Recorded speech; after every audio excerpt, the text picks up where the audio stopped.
जज़ाकल्लाह। सदक़ रसूलुहुन नबियुल करीम व नहनु अला ज़ालिका मिनश शाहिदीन। जज़ाकल्लाह जनाब कारी अताउल मन्नान वारसी साहब, अल्लाह ताला आपको मज़ीद ताक़त इस्तिक़ामत और अल्लाह ताला आपको हिम्मत अता फरमाए। आमीन। मैडम जी, जब मैं बात करती हूँ बीबी वडेरी से, तो मुझे ये बताइए, इससे पहले हम आगे गुफ्तगू लेके चलें, आप बताएं आपका नाम जो बीबी वडेरी है ये किसने रखा?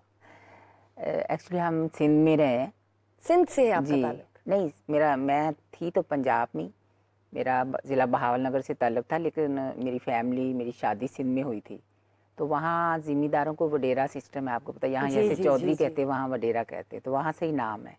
इमरान, हम 1990 में आए थे यहाँ, तो इमरान छोटा था, तो जब ये गेम खेलते थे ना, तो बच्चों के जब इसको पकड़ लेना तो उन्होंने कहना वडेरे को पकड़ लिया, वडेरे की पकड़ लिया। हम सारी फैमिली को वडेरा हाउस, बीबी वडेरी, इमरान वडेरा, ऐसे सारे। जी। तो वहाँ से ये नाम है। तो इमरान साहब, आपको भी बचपन में वडेरा कहा जाता था? बचपन से ही वडेरा? जब हम पंजाब में शिफ्ट हुए जी तो क्योंकि वालदा की पहचान यहाँ पे लोगों ने एज इनको इस नाम से पहचाना, और जब ये वेलफेयर्स के काम करती थी तो मोस्टली मैं इनके साथ होता था और कोशिश करता था कि अपनी वालदा का जितना साथ दिया जा सके। तो इनकी सरपरस्ती में उस वक़्त ऐसे ही जो मेरे यंगस्टर्स या मेरे टीनेजर्स स्कूल फेलोज़ जो दोस्त थे वो ऐसे मुझे इस नाम से बुलाते थे। तो आफ्टर टाइम वो एक सेट हो जाती है, एक एस्टेब्लिश हो जाता है एक वर्ड जो फैमिली का चल रहा है एज ए लेगेसी। तो मुझे ये बताएं बीबी वडेरी साहिबा, आप मुझे ये बताइए कि जब बात करते हैं आपकी, तो आप तो एक बिजनेस वुमेन है, सक्सेसफुल बिजनेस वुमेन है, और आप तो माशाल्लाह बहुत अच्छा कारोबार भी करती हैं और आपको इसकी समझ बूझ ऑफ कोर्स, लेकिन बिजनेस से सियासत की तरफ कैसे आ पाई हैं? शुरू से तकरीबन 30 साल, 1990 में जब मैंने बताया ना हम लाहौर शिफ्ट हुए, जी, उसके बाद हमने यहाँ आके बिजनेस शुरू किया। तो रावी बिल्डर्स की चेयरपर्सन हूँ मैं। तो इमरान भी छोटा था उस वक्त से, हालांकि स्कूल भी जाता था, फिर आके मेरे साथ काम भी करता था। तो हम काम, ये हमारा जो बिज़नेस था, इससे रिलेटेड जो सोसाइटीज़ के लोग थे वो मेरे साथ बहुत अटैच थे। जैसे अभी इमरान ने बताया कि अम्मी वेलफेयर के काम बहुत करती थी, तो लोगों काम भी बहुत आती थी, शुरू से आदत भी थी। आपको तो ज़िम्मेदारों में ये ना ब्लड में होता है, जी, काम करना।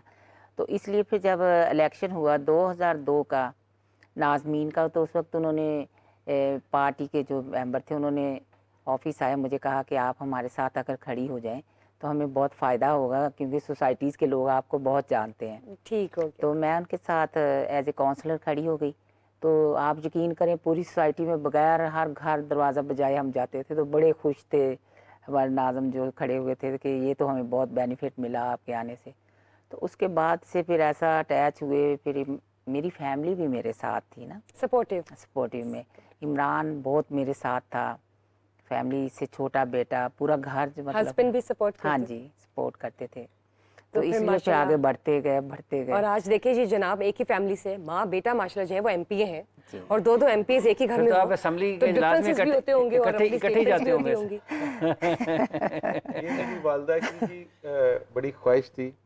अक्सर जब पहले इलेक्शन से पहले बात होती थी तो हमने इकट्ठे होना है फैमिली में, तो माँ जी ने कहना है कि मेरे दुआ करती थी, और बड़े दिल से इनकी ये दुआ निकलती थी कि अल्लाह मियाँ से, अपने रब से दुआ करती थी कि मैं अपने बेटे का हाथ पकड़ के असम्बली के फ्लोर पे जाना चाहती हूँ। अच्छा, तो अल्लाह ताला ने वो दुआ सुन ली, और अल्हम्दुलिल्लाह वो फर्स्ट डे मैं अपनी वालदा के साथ इनका हाथ पकड़ के, माशाल्लाह, जिस तरह बचपन में इन्होंने इनका हाथ पकड़ के मैंने चीज़ों को सीखा, तो ज़िंदगी के इस नए सफ़र में भी मेरी वालदा जो थी उनकी सरपरस्ती में, उनकी उंगली पकड़ के मैं उस हॉल में गया। बहुत एजाज़ की बात है, एग्जाम्पल है कि मदर भी है एमपीए, और पॉलिटिक्स में कदम रखना एज अ मदर, बहुत चैलेंजेस भी होते होंगे, और ऑफ कोर्स चैलेंजेस होंगे, उसके बारे में भी जानेंगे। और ये बताएं कि आप तो जो मिसेस कलसूम नवाज़ है, उनके ज़माने से उनके साथ भी आपका एक बहुत अच्छा गहरा ताल्लुक़ रहा है, और मरीम नवाज़ को तो अपने बचपन से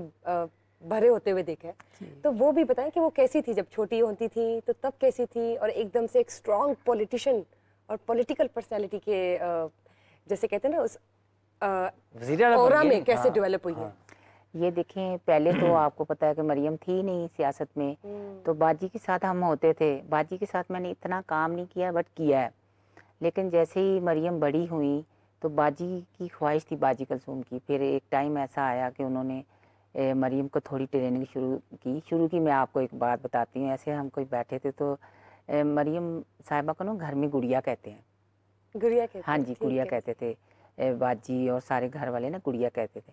तो बाजी ने कहा ये गुड़िया तुम ना छोटी सी बात पे मतलब इतना दिल हल्का कर लेती हो, रोने लग जाती हो। मतलब इतनी नाज नखरे से पली हुई थी, इतनी नाजों में पली हुई थी, एक परी गुड़िया कहते थे।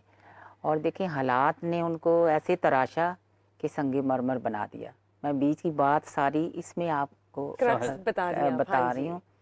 ये जो मुश्किल दौर था मुशर्रफ के दौर में, हालांकि मरियम सियासत में बिल्कुल नहीं थी।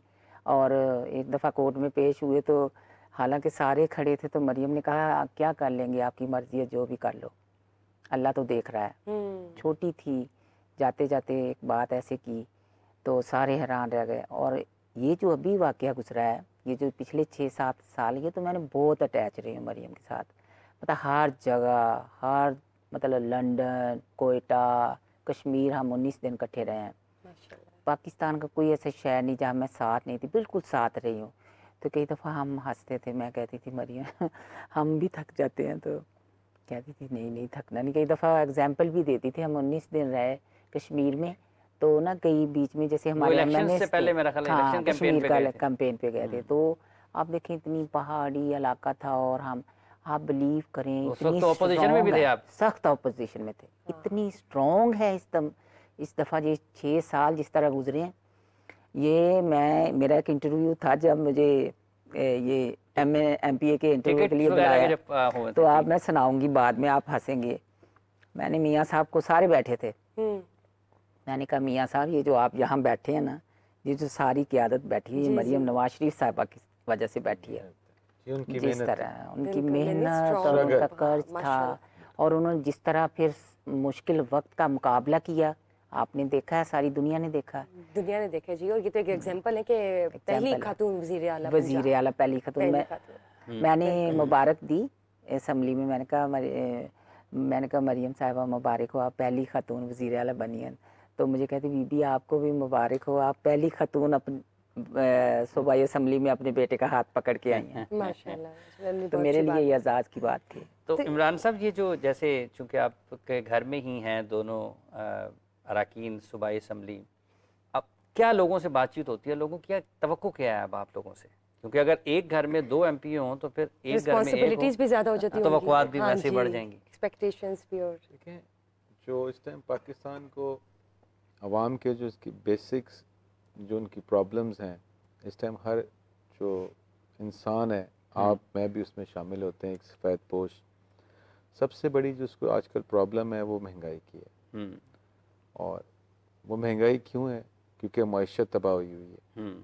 तो इस पर क्योंकि काम हो रहा है, और इंशाअल्लाह ताला आने वाले कुछ महीनों में आपके मुल्क की मईशत जो है जिस तरह बेहतरी की तरफ चल पड़ी है, तो खुशहाली आएगी। तो ये बेसिक प्रॉब्लम्स होती हैं जो एक आम आदमी की है। बाकी जहाँ तक आपने हल्के की बात की है, तो हल्के के अंदर जो लोगों के छोटे काम होते हैं, बड़े होते हैं, कि डेवलपमेंट के होते हैं, किसी की जॉब्स के इश्यूज होते हैं, तो वो मेरी वालदा भी खुली कचहरी लगाती हैं। खुली कचहरी लगाती हैं जी, और मैं भी लगाता हूँ। उसका क्या के मतलब हफ्ते में, महीने में, किस तरीके हफ्ते से? में 2 दिन। हफ्ते में 2 दिन। 2 दिन वालदा बैठती हैं, 2 दिन मैं बैठता हूँ। तो हमारा जो अवामी जो राब्ता है, 1 to 1 लोगों के साथ जो इंटरेक्शन है वो ऑलमोस्ट पूरा वीक रहता है।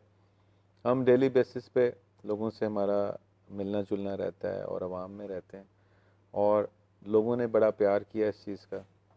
मेरी वालदा की जो मेहनत है और इनके साथ जो हमारी भी मेहनत है उसको एक्नॉलेज किया। जब ये इलेक्शन अभी था तो हम शायद मैं थोड़ा स्लो था, पर जो मेरे साथ मेरे हल्के के दोस्त यार थे, जो वर्कर्स थे, जो मियां मोहम्मद नवाज शरीफ साहब से प्यार करते थे, उन लोगों ने जितनी मेहनत की उसकी भी मिसाल नहीं मिलती।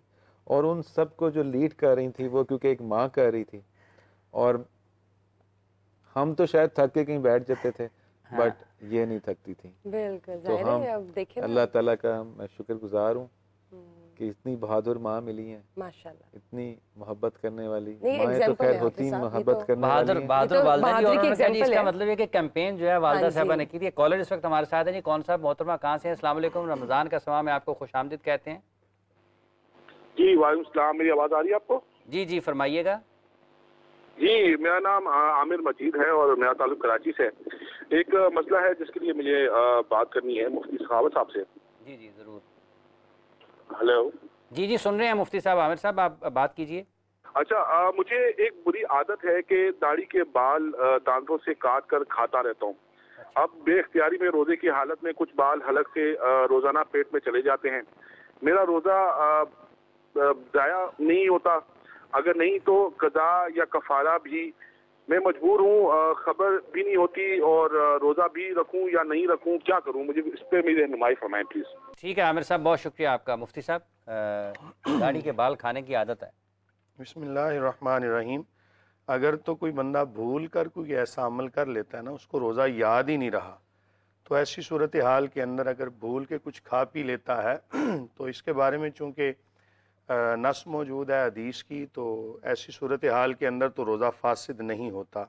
लेकिन अगर याद होने की बिना पर गलती से कोई मामला हो गया ऐसा, तो फिर रोज़ा फासिद हो जाता है। जहाँ तक चूँकि आपकी आदत है, और मुझे लगता है कि जिस बंदे की आदत हो तो उसको रोज़ा याद नहीं रहता होगा। तो ये अब आपने देखना है कि क्या अगर तो आपको रोज़ा ही याद ना रहा फिर तो रोज़ा फासिद नहीं होगा, लेकिन अगर रोज़ा याद था तो गलती से कोई ऐसा मामला हो गया तो फिर आपको इसकी कज़ा करना पड़ेगी, कफ़ारा नहीं होगा इस पर। कफ़ारा याद रखें उस चीज़ पर होता है कि जब कोई बंदा जानबूझकर किसी रोज़े को अपनी मर्ज़ी से तोड़ देता है तो फिर उस पर कफ़ारा होता है, लेकिन ऐसी सूरत हाल के अंदर कज़ा होगी। लेकिन मेरा आपको मशवरा है कि आप ना जो आपकी भूलने की आदत है ना, इसको, बल्कि दाढ़ी के बाल खाना भी कोई अच्छी बात नहीं है, ये कोई मुनासिब रवैया भी नहीं होता, मुआशरे में भी इसको कोई अच्छा नहीं समझा जाता। तो इसका आदत को आप आहिस्ता आहिस्ता दूर करें, और जब भी आप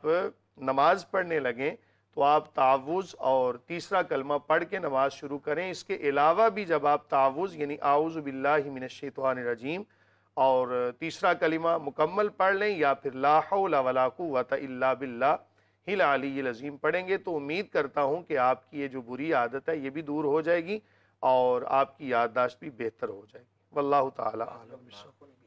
नाखून चबाते रहते हैं। नाखून का भी यही है ना कि आदत बन गई तो इस बुरी आदत को छोड़ें, लेकिन अगर याद नहीं रहा रोज़ा तो ऐसी सूरत हाल में रोज़ा फासिद नहीं होगा। तो सुनने में आया कि चने की मिकदार के बराबर या उससे कुछ कम अगर हलक के अंदर चला जाए तो रोज़ा नहीं टूटता। नहीं, ऐसी बात नहीं है कि ये जो आसी को बात बनी हुई है चने की मिकदार, या ये कोई ऐसा कोई पैमाना नहीं है। जब कोई चीज़ गले में गई इख्तियार के साथ तो रोज़ा फासिद हो गया, भूल कर गई फासिद नहीं हुआ, गलती से चली गई। यहाँ पर ये चीज़ समझने की ज़रूरत है, एक होती है गलती, एक होता है भूल जाना। तो भूल जाने के बारे में चूंकि हदीस मुबारक मौजूद है, रसूलुल्लाह सल्लल्लाहु अलैहि वसल्लम ने फरमाया कि जिसको याद नहीं रहा कि मेरा रोज़ा है तो उसको अल्लाह ताला ने खिलाया और पिलाया है। तो अगर ख़ता से अपनी किसी ऐसी वजह से, मसलन कोई बंदा वज़ू कर रहा था, मैं ये मिसाल इसलिए देता हूँ कि ये आसानी से समझ में आ जाती है। एक बंदा वज़ू कर रहा था, उसको पता था मेरा रोज़ा है, लेकिन गलती इसकी थी कि इसने एहतियात नहीं की, तो गलती से पानी अंदर चला गया तो रोज़ा फासिद हो जाएगा। लेकिन याद रखें, अगर किसी वजह से रोज़ा फासिद हो जाए तो खाना पीना नहीं शुरू कर देते, इस रोज़े को ऐसे ही चलाएंगे, दोबारा इसकी कज़ा भी कर लेंगे। बहुत बहुत शुक्रिया मुफ्ती साहब आपका। और अपने व्यूअर्स को बताते चलें कि सीट बेल्ट्स जो है वो बांध के रखें, क्योंकि कुछ देर तक हमें साहिल साहब ज्वाइन करेंगे और फिर आप लोग के पास मौका होगा, जी भरकर उन्हें लाइव कॉल्स करें, अपने क्वेश्चंस करें और वो आपको ऑब्वियसली 1-to-1 लाइव जो है वो आंसर देंगे। और जितने भी, मेरा ख्याल है कि आप कमेंट बॉक्स में, भले फेसबुक पर या यूट्यूब पर, हमारी टीम उसको मॉनिटर कर रही होती है, आप वहाँ पर भी अपने सवालात जो हैं वो ज़रूर लिखें, वहाँ से भी हम सवालात लेंगे। आपके पास 2-3 ज़राए हैं सवाल करने के। अभी हमारे पास यहाँ पर बीबी वडेरी साहब और मियाँ इमरान साहब मौजूद हैं, जो कि मेंबर हैं पंजाब असम्बली के। मुफ्ती साहब मौजूद हैं। आपके पास 3 ज़राए हैं। आप टेलीफोन नंबर भी आपकी स्क्रीन पर चल रहा है, आप उसके ज़रिए भी सवाल कर सकते हैं, और फिर आपके पास जो डिजिटल के हमारे प्लेटफॉर्म्स हैं, फेसबुक और यूट्यूब, वहाँ पर भी आप अपने सवाल दे सकते हैं।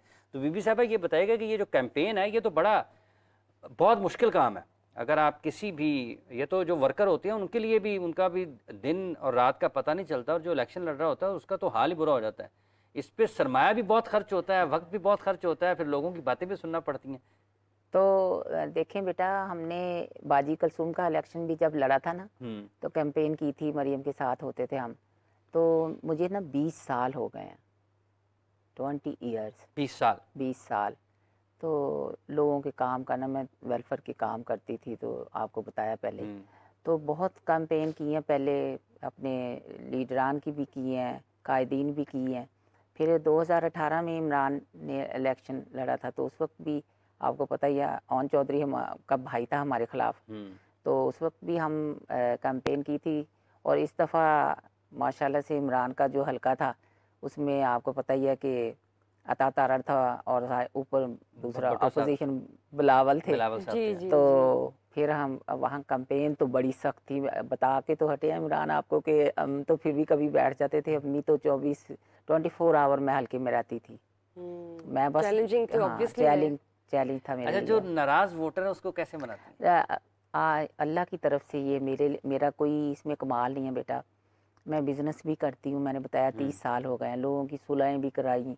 बहुत दफ़ा, कई दफ़ा ऐसा होता था, इमरान भी कहता था अम्मी ये इतनी जल्दी नहीं हो सकती सुलह, ये मतलब बड़ा सख्त मामला है, तो सुलह हो जाती थी। अच्छा। तो अल्लाह की तरफ से मेरे मालिक का मेरे ऊपर करम है। मैं जिस घर भी गई हूँ इलेक्शन के दिनों में, नाराज़ थे चाहे मतलब अपोजिशन के थे, जिस घर में गई उन्होंने कहा माँ जी वोट आपका है, और मुझे दिया वोट इमरान को। अच्छा ये बताएं, जब आपने विजिट किया, सर्वे किया, तो उस वक्त सबसे ज़्यादा मसले जो नहीं सुने जा रहे, जो प्लेटफॉर्म पे नहीं हाईलाइट हो रहे, वो जो आपसे 1 to 1 उन्होंने किए होंगे, पता नहीं और कौन कौन से होंगे जो हमें भी नहीं मालूम, तो वो ज़रा बताएं कि वो कौन कौन से थे, क्या उन पे काम हो रहे हैं? बिल्कुल, जैसे इमरान ने बताया, अभी भी मुझे सारे मेरी असेंबली वाले कहते हैं कि इलेक्शन नहीं है, 5 साल बाद आना, आप हल्के को थोड़ा छोड़ दो। तो मैंने कहा नहीं, ऐसा नहीं हो सकता। तो जो हमारे इमरान का जो हल्का है, रूरल एरिया है, ये ग्रीन टाउन, बागड़ियाँ और इस तरह का, तो आप यकीन करें कि लोग बेचारे, एक तो महंगाई की वजह से बहुत मजबूरी है लोगों की, और ये मतलब छोटी छोटी ये जो बिल आते हैं, हर महीना बिल आता है और आपको नज़र आता है कि ये क्या करना है।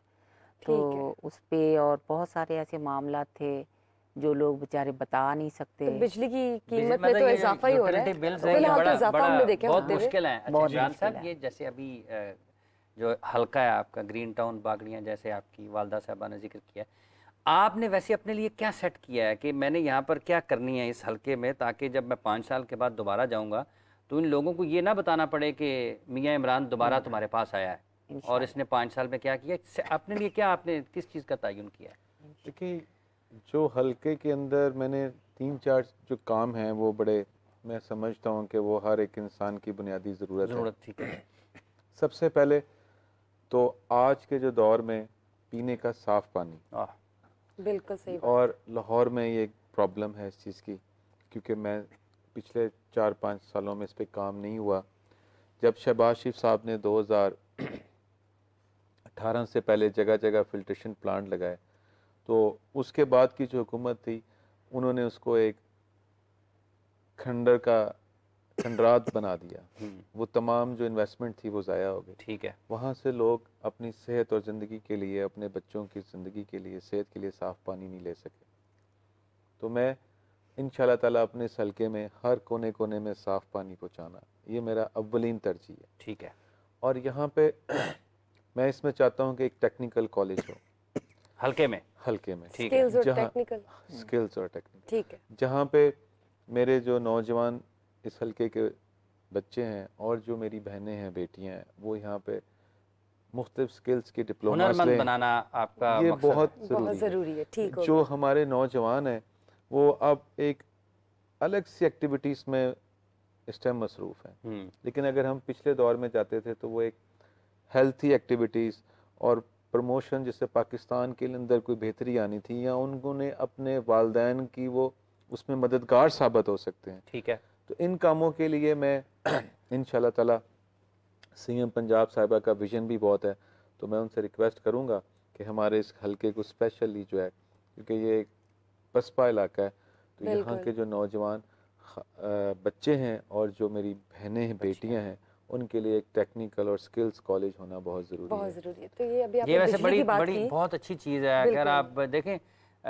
अगर आपके पास तालीम है, हासिल आपने कर लिया, लेकिन आपको नौकरी नहीं मिल रही है, लेकिन अगर आपने साथ साथ अपनी स्किल कोई डेवलप हुनर कर है, रखे कोई हैं स्किल किया हुआ, तो तो आप उससे तो- किसी भी किस्म का काम उसको एक हाईएस्ट लेवल पे कर सकते हैं। अगर उससे आपकी कोई आप बेसिक छोटा सा एजुकेशन स्टार्टअप अपना स्टार्ट कर हाँ, सकते कर हैं। सकते हैं आपका ना। हुनर हाँ। तो आपको कहाँ से कहाँ ले जाता है। बिल्कुल, आप भूखे नहीं मरेंगे, ऐसे ही आप कुछ ना कुछ कमा सकते हैं इन रिटर्न। जब आपने बिजली की बात की, आपने महंगाई की बात की, तो आप देखें कि बिजली महंगाई तो हर किसी का रोना है, घर घर का रोना है कि वो महंगाई जो है वो तो खत्म नहीं हो रही। लेकिन अब आने वाली हुकूमत ऑब्वियसली आ गई है, सबने यही सोचा हुआ, एक्सपेक्टेशंस भी है कि जो ये महंगाई है, बिजली है, ये जरा नीचे गिरेगी। लेकिन फिलहाल पिछले कुछ दिनों में तो ये बढ़ ही रही है। तो उस पे अभी कब से काम स्टार्ट होगा कि हम देखेंगे कुछ? लेकिन आपने देखा, आप ये हमें सोचना ये है कि ये क्यों बढ़ी है। 2013 में नवाज शरीफ आया था तो कितनी लोड शेडिंग थी, पता है सबको। पूरा पूरा दिन रात लोग बेचारे बैठे थे, चाहे कोई किसान है, चाहे कोई मजदूर है, चाहे कोई दर्जी है, सब बैठे होते थे। 2013 में नवाज शरीफ आया और उसको उन्होंने आते ही कितने टाइम में बिजली पूरी की थी, आपके सामने है। जब बिजली पूरी हो गई थी, फिर 2018 में जब नवाज शरीफ को उतार दिया गया तो फिर क्या हाल हुआ 4 साल में। जो नई हुकूमत आई थी, जो तहरीक इंसाफ जिसका नाम था, जो कहते थे हम ये कर देंगे, हम इंसाफ करेंगे, हम चलो वो तो हो गया ना, वो पिछली हुकूमत थी। नहीं तो वो अब बताइए, आपको इम्प्लीमेंटेशन है कुछ ऐसी स्ट्रेटजीज है, प्रपोजल्स आगे गए हैं, आप फॉरवर्ड हुए देखें हैं? गए हैं, मैं आपको कब यही तक, उधर ही हाँ ले जी, जा रहे execution कब से हैं। अब start हो रही देखिए, अभी तो जुमा 8 दिन हुए हैं हुकूमत आए, और मरियम नवाज शरीफ साहिबा के आपने देखा 100 है days का वेट कर ले आपको, मतलब नहीं सोलर का जैसे उन्होंने अभी कर रही हैं, हाँ, सोलर पे काम कर रही हैं, तो ठीक हो इंशाल्लाह गया। ताला बिजली नीचे इंशाल्लाह गरीब लोगों को सोलर देंगे, जिनके इंशाल्लाह। बिल बहुत ज्यादा है, इंशाल्लाह ताला उनको सहूलत दी जाएंगी। यानी कि सोलर के प्लान्स हैं आप लोग जी के? बिल्कुल है। सोलर मेरे ख्याल में के साहब इसका है आपके कि इसके ड्यूटी फ्री की तरफ जाना चाहिए सोलर, ताकि सहूलत हो जी, लोगों जी, को। बिल्कुल जाना 100% जाना चाहिए। और जाना जैसे जो इस प्रोग्राम पे वर्कआउट हो रहा है कि 200-300 जिनके यूनिट्स का यूजेज है तो उनको सोलर्स दिए जाएं, और इसी तरह जिस तरह स्टूडेंट्स को अब ये इलेक्ट्रिक बाइक्स दी हाँ, जाएंगी, बिल्कुल ठीक है। इसी तरह से ही एक जो फैमिली है उसके ऊपर बर्डन कम होगा, उसके बिजली के बिल कम हो गए, उसकी पेट्रोलिंग कम होगी। तो ये वो बर्डन्स थे जिससे उनके घर में खुशहाली आएगी। और इसी तरह जब पाकिस्तान की मईशत बेहतर होगी, डॉलर नीचे आएगा, चीज़ें बेहतर होंगी, रोज़गार मिलेगा, तो इससे महंगाई भी टूटेगी इंशाल्लाह। और ये आप लोग का प्लान है नेक्स्ट 6 मंथ्स का या नेक्स्ट 3 मंथ्स का? लेकिन या इस पे तो ऑलरेडी अमल दरामद शुरू हो चुका है, ठीक है, इस पे वर्किंग जारी है। ठीक है। और शहबाज शरीफ साहब, वो आपको उनका माजी गवाह है कि वो सोते बहुत कम है, और बीबी साहिबा भी बहुत लेकिन नींद माशाल्लाह पूरी एक्टिव करना है। चाहिए, क्योंकि उन पे बहुत बड़ी जिम्मेदारी है पाकिस्तान की की। नींद ही 3-4 हाँ घंटे की जी, है। तो वो भी जिम्मेदारी है। हम तो अक्सर सोचते हैं शायद वो 2-3 घंटे भी नहीं सोते।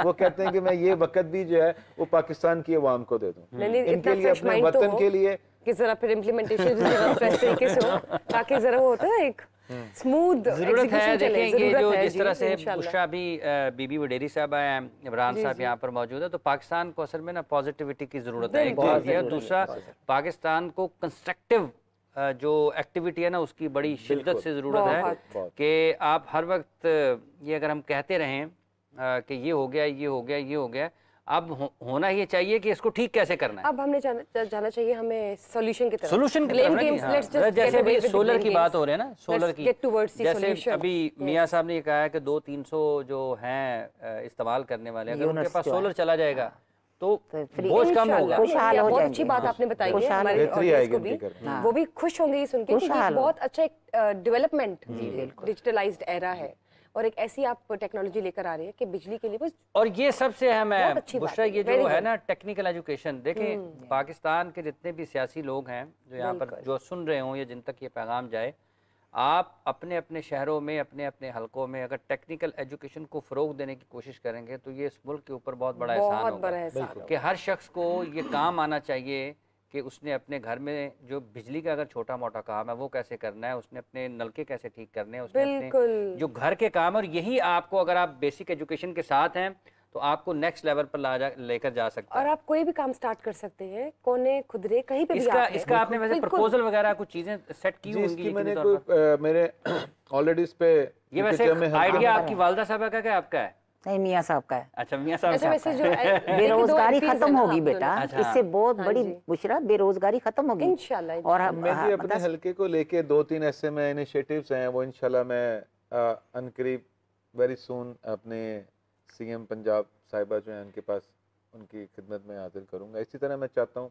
कि मेरे हलके के अंदर जिस तरह ये रेडी बान होते हैं, तो जब मैं मुल्क से बाहर गया तो मैंने इन चीज़ों को देखा कि ये हमारे जो फुटपाथ्स होते हैं, इस पे एक रेडी वाला कहीं कूड़ा गिरा हुआ है, कहीं कुछ पड़ा हुआ है, हाँ। लेकिन बाहर के मुल्कों में इसको यूटिलाइज किया जाता है। अगर आप उसी लोकल कम्युनिटीज़ को एक खूबसूरत हार्ट्स और इस तरह की चीज़ें बना के वहाँ पे उन्हीं को ही वहाँ पे बिजनेस दे देते हैं और उससे बजाय इसके उसको तजावजात का नाम दें, उसको अल्टरनेट निकालें। ठीक है। एक तो वो खूबसूरत होगा, उसकी सफाई होना शुरू हो जाएगी और गवर्नमेंट को वहाँ से रेवेन्यू जनरेट होगा। Very good, very good. और एक एरिया भी बन जाएगा कि ये वो जगह है जहाँ पर आप जाकर अपनी रोजमर्रा की चीजें खरीद सकते हैं। बिल्कुल। ये इस तरह एक इस पे मैं उनसे बात करना ये भी अच्छी चीज़ ये भी इंशाल्लाह करेंगे। तो टेक्निकल कॉलेज जब मैं जाता था अपने जैसे बागड़िया में, गचूमता में जब जाता तो मैं देखता था कि बच्चियां घर में बैठी हुई हैं और लेकिन वो बड़े पसपा इलाके हैं, उनके पास सड़क तो बहुत दूर, पीने का साफ पानी लाहौर जैसे पानी ही नहीं मौजूद, न सीवेज लाइन मौजूद है। सबसे तो उनको जब मैंने देखा तो मैंने कहा कि इन के अंदर बेहतरी, चले हम गली बना देते हैं इसे, लेकिन इस ख़ानदान के लिए बेहतरी किस तरह आ सकती है, जो बच्चे हैं इनके लिए सोचना पड़ेगा।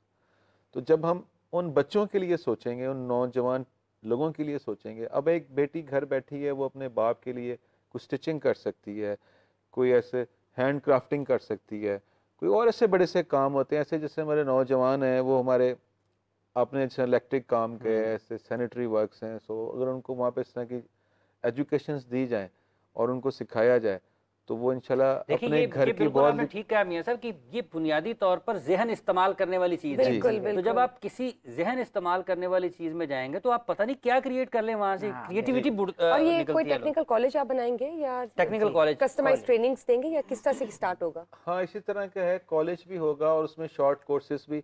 इसका भी मैंने उनसे रिक्वेस्ट करनी है और फिर जो इसका प्रॉपर जो इसकी गवर्नमेंट का जो फ्री ऑफ कॉस्ट होगा इंशाल्लाह कोशिश और करेंगे। जो खवातीन किसी भी इशू या मजबूरी की वजह से घर से बाहर नहीं आ सकती लेकिन they would want to have skills training, तो वो बताया ना बुशरा कि वो स्टिचिंग कर सकती हैं, हैंडक्राफ्ट है, लेकिन ट्रेनिंग के लिए वो क्या करेंगी? ऑब्वियसली देखिए, जब आपके एक बेटी है, होम ट्यूटर्स होंगे या कुछ इस तरह की? नहीं, होम ट्यूटर्स तो नहीं हो सकते, एक इंस्टीट्यूट होगा।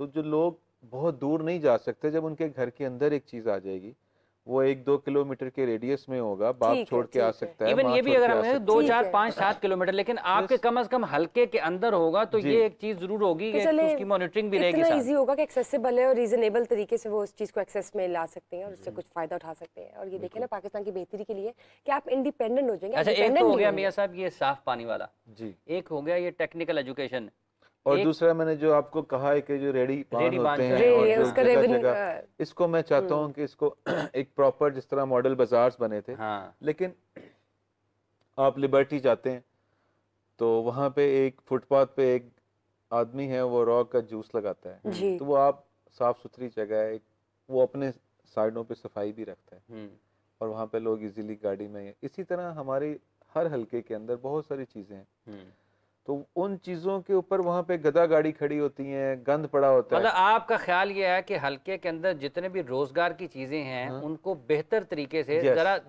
जरा खुशनुमा बनाकर कि लोगों की वहाँ पर पहुँच भी हो, लोग ट्रैफिक भी ना रुके, गंदगी भी ना फैले और कारोबार भी चले, एक नीट तरीके से इसकी प्रेजेंटेशन हो। मतलब जैसे ठीक है, सीएम पंजाब साहब का विजन था सुथरा पंजाब, तो अभी हमने जिस दिन मेरा इलेक्शन जिस दिन हमारा रिजल्ट आया 8 फरवरी को, तो उससे 2 दिन बाद जो है मैं अपने हलके में LWMC को लेके निकला हुआ था और सफाइयाँ करा रहा था।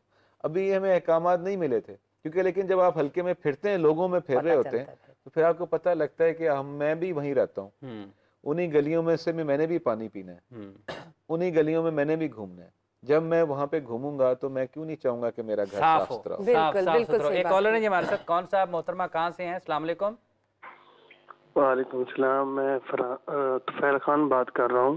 जी तुफैल खान साहब, मेरा ना एक सवाल है कारी अताउल मन्नान साहब से। जी कारी साहब, मैं जहाँ नौकरी करता हूँ वहाँ का अफसर मुझ पर ना ज़हनी दबाव डालता है। अच्छा। काम सही भी करूं तब भी गुस्से का इजहार करता है और मेरी गलतियां ढूंढता रहता है। मेरे अच्छे काम की मतलब कोई भी हौसला अफजाई नहीं करता। कोई ऐसा वजीफा या दुआ बताएं कि दफ्तर के सारे लोग मुझसे मोहब्बत करने लग जाएं। ठीक है जी, बहुत शुक्रिया आपका।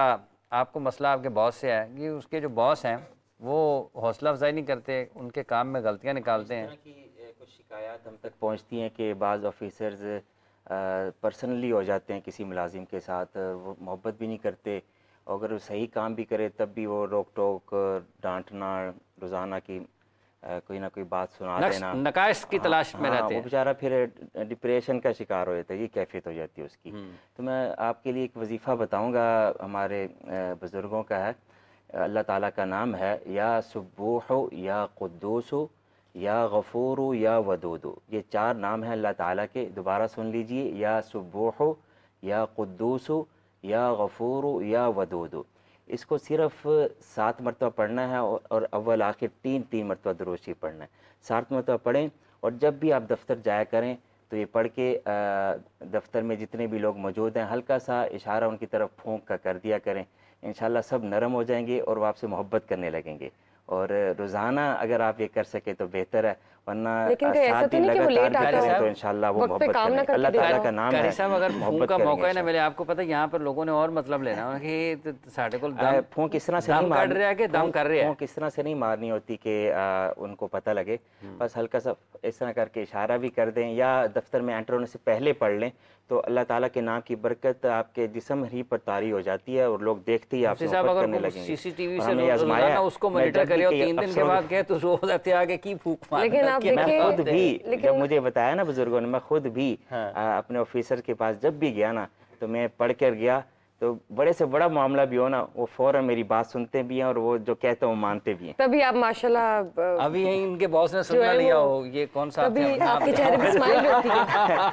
नहीं हाफिज साहब, तभी कारी साहब के चेहरे पे आपका स्माइल रहती है माशाल्लाह। ये भी अल्लाह ताला का नाम है, सब पढ़ सकते हैं।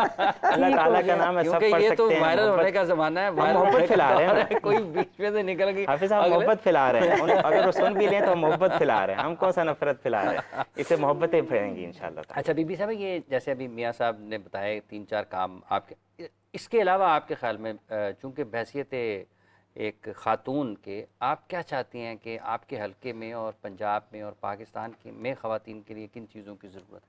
लेकिन मैं एक बात, आपने बहैसियत खातून, ये खातून नहीं है, ये हम मर्दों से भी माशाल्लाह कोई शक नहीं इसमें, इसमें कोई शक नहीं। मेहनती हैं, एक हमेशा इनको कहा जाता है ऐसे। लेकिन मैंने बेटा जब इमरान के हलके में बहुत आपको पता बात किया, मेरी कोशिश थी हर घर का दरवाज़ा बजाया जाए। मेरे साथ जो थे मैं सबको बहुत बेचारों को डांट पड़ी। मैंने कहा हर घर का दरवाज़ा बजाना, मैंने कोई जलसा जुलूस में नहीं गई।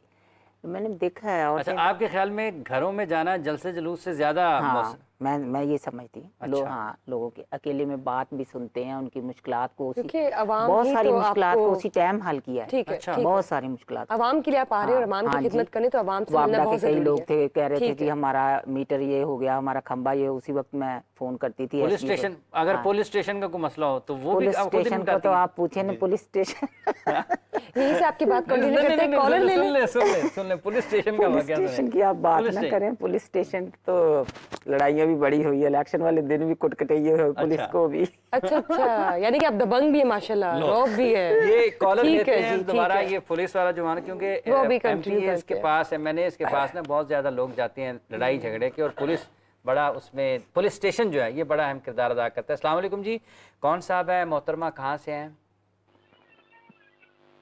अस्सलाम वालेकुम जी, आवाज़ आ रही है? वालेकुम अस्सलाम। जी फरमाइए फरमाइए जी, आप सुन रहे हैं, क्या कहना चाहते हैं? हेलो, मेरी आवाज़ आ रही है? जी आपकी आवाज़ आ रही है, फरमाइए क्या कहना चाहते हैं? रांची से मुफ्ती साहब से मेरा सवाल है। जी बोलिए। जी, मुफ्ती साहब से पूछना है कि जो आयत है कुरान हकीम की अनक़ीमुद्दीन वला ततफ़र्रक़ू फ़ीह, इसका तर्जुमा एक वो है जो साहिल साहब करते हैं या डॉक्टर सहार अहमद या जितने भी मौजूदी साहब के कॉन्सेप्ट से चले आ रहे हैं कि दीन को कायम करो और उसमें किसी तफरके का शिकार ना रहो। और एक तर्जुमा वो है जो हमारे रिवायती उलमा करते हैं कि अनक़ीमुद्दीन यानी दीन पे कायम रहो और किसी तफरके में ना पड़ो। तो अगर इसको आप प्लीज़ थोड़ा सा एंटरटेन कर दें तो हमारे बहुत सारे ठीक है। अनकीमुद्दीन वला कॉल ड्रॉप हो ततफर्रकू गई फीह। है। हाँ कॉल जी डिस्कनेक्ट होगी, अगर आपकी दोबारा फ़ोन करेंगे तो आपकी पूरी जी। बात भी सुन लेंगे, लेकिन जो आपका सवाल है उसका जो मगज़ है वो समझ आ गया आ है। चुका है। जी जी जी मुफ्ती मुफ्ती साहब। साहब देखिए, फरमाइए। असल में ना हर बंदे का समझाने का, बात करने का, किसी भी मामले को मैनेज करने का एक अपना तरीक़ाकार होता है। मैं उसकी एक मिसाल देता हूँ आपको। हज़रत सैयदना इमाम हुसैन रज़ी अल्लाह ताला अन्हु और हज़रत इमाम हसन, ये दोनों ही जन्नती नौजवानों के सरदार हैं और दोनों ही हमारे लिए मशअल राह हैं। क्यों कि नबी करीम सल्लल्लाहु अलैहि वसल्लम ने इनको अपना बेटा कहा है। तो इन दोनों की ज़िंदगियों से हमें दोनों ही सबक मिलते हैं। एक शहज़ादे वो हैं कि जिन्होंने करबला के मैदान में अपनी जान का नजराना पेश करके तो दीन की सरबुलंदी के लिए एक अमल फरमाया और इसको अजीमत कहा जाता है। और एक हैं शहज़ादे जिनका नाम हज़रत इमाम हसन है, जिनके बारे में हुज़ूर नबी करीम सल्लल्लाहु अलैहि वसल्लम ने फरमाया था कि मेरा ये बेटा मुसलमानों के दो बड़े गिरोहों के माबैन सुलह करवाने का एक अल्लाह ताला इसको ज़रिया बनाएगा। और ऐसा ही हुआ कि मुसलमानों के दो बड़े गिरोह जब बिल्कुल आमने सामने थे, एक तफसीली बात है, तो हज़रत इमाम हसन रज़ी अल्लाह ताला अन्हु आपने सुलह फरमा के तो इस बड़ी जंग से मुसलमानों को बड़े खून खराबे से बचा लिया। तो देखें, अनकीमुद्दीन, दीन को कायम करने का मतलब ये नहीं कि लाजमी तौर पे आप जनाब तलवार का ही सहारा लें और आप किसी बंदे को समझाने के लिए गाली गलोच का ही कोई मामला करें या कोई ताकत और फोर्स ही इस्तेमाल करें। हर बंदे का ना तरीक़ाकार अपना है और हर बंदे को अपने फील्ड में रह कर काम करना और इसी के अंदर अदब और हुस्न होता है।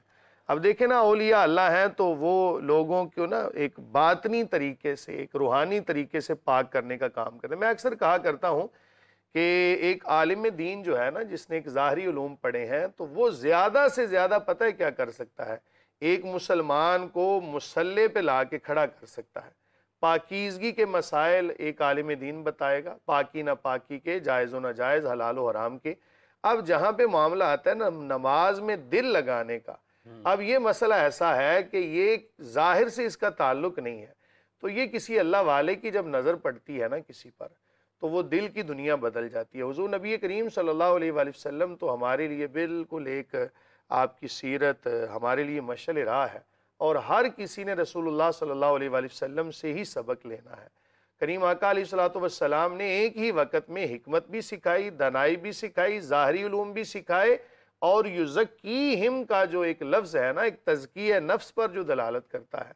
तो ये सारी के सारे जो तरीके हैं ना, ये रसूलुल्लाह सल्लल्लाहु अलैहि वसल्लम से हमें मिलते हैं।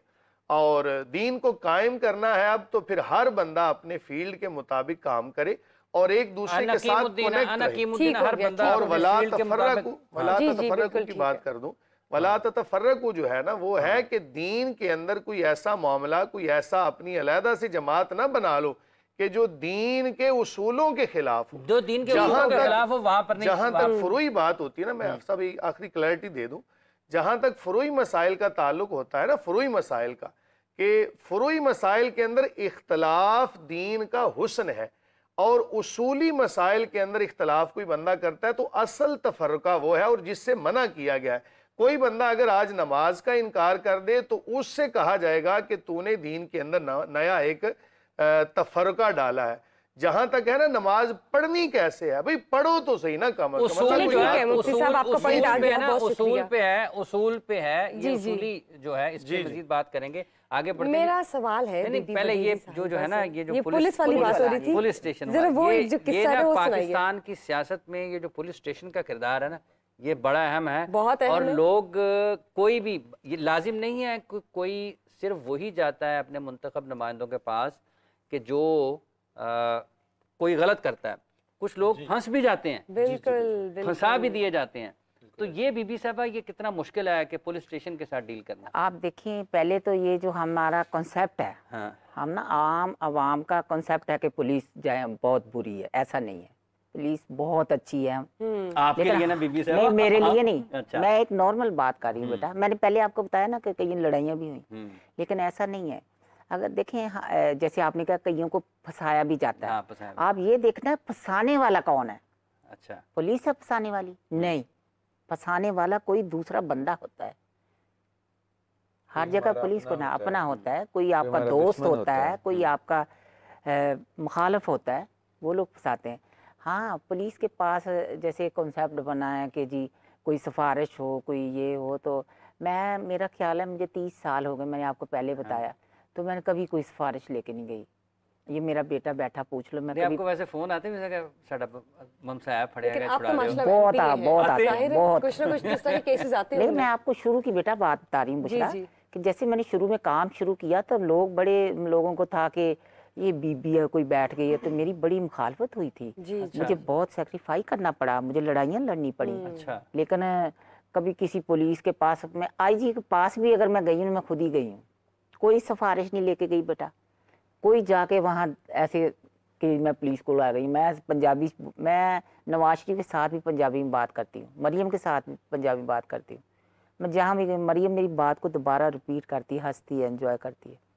तो मुझे ये कॉन्सेप्ट गलत है।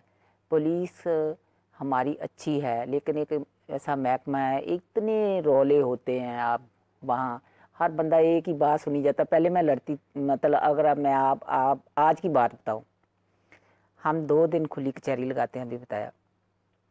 आज भी मैं दफ्तर बैठी थी, कल भी दफ्तर बैठी थी, मैंने उन्हें कहा एक ही बात बार बार करी जाती है। कोई बेचारे जो आते हैं उनको तो उन्होंने पूरी डिटेल सुनानी होती, कहाँ शुरू होते कहाँ जाते। मैं कहती हूँ काम की बात कर लो, समझ आ गई है।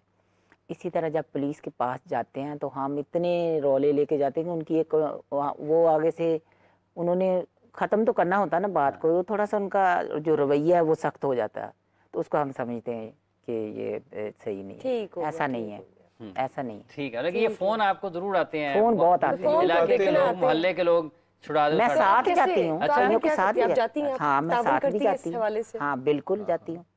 SP के सब पास भी जाती हूँ, IG के पास भी जाती हूँ। कोई ऐसा किस्सा वाकया सुनाए SHOs के कि पास भी रात को जाती- फोन आया हो और बहुत इंपॉर्टेंट हो?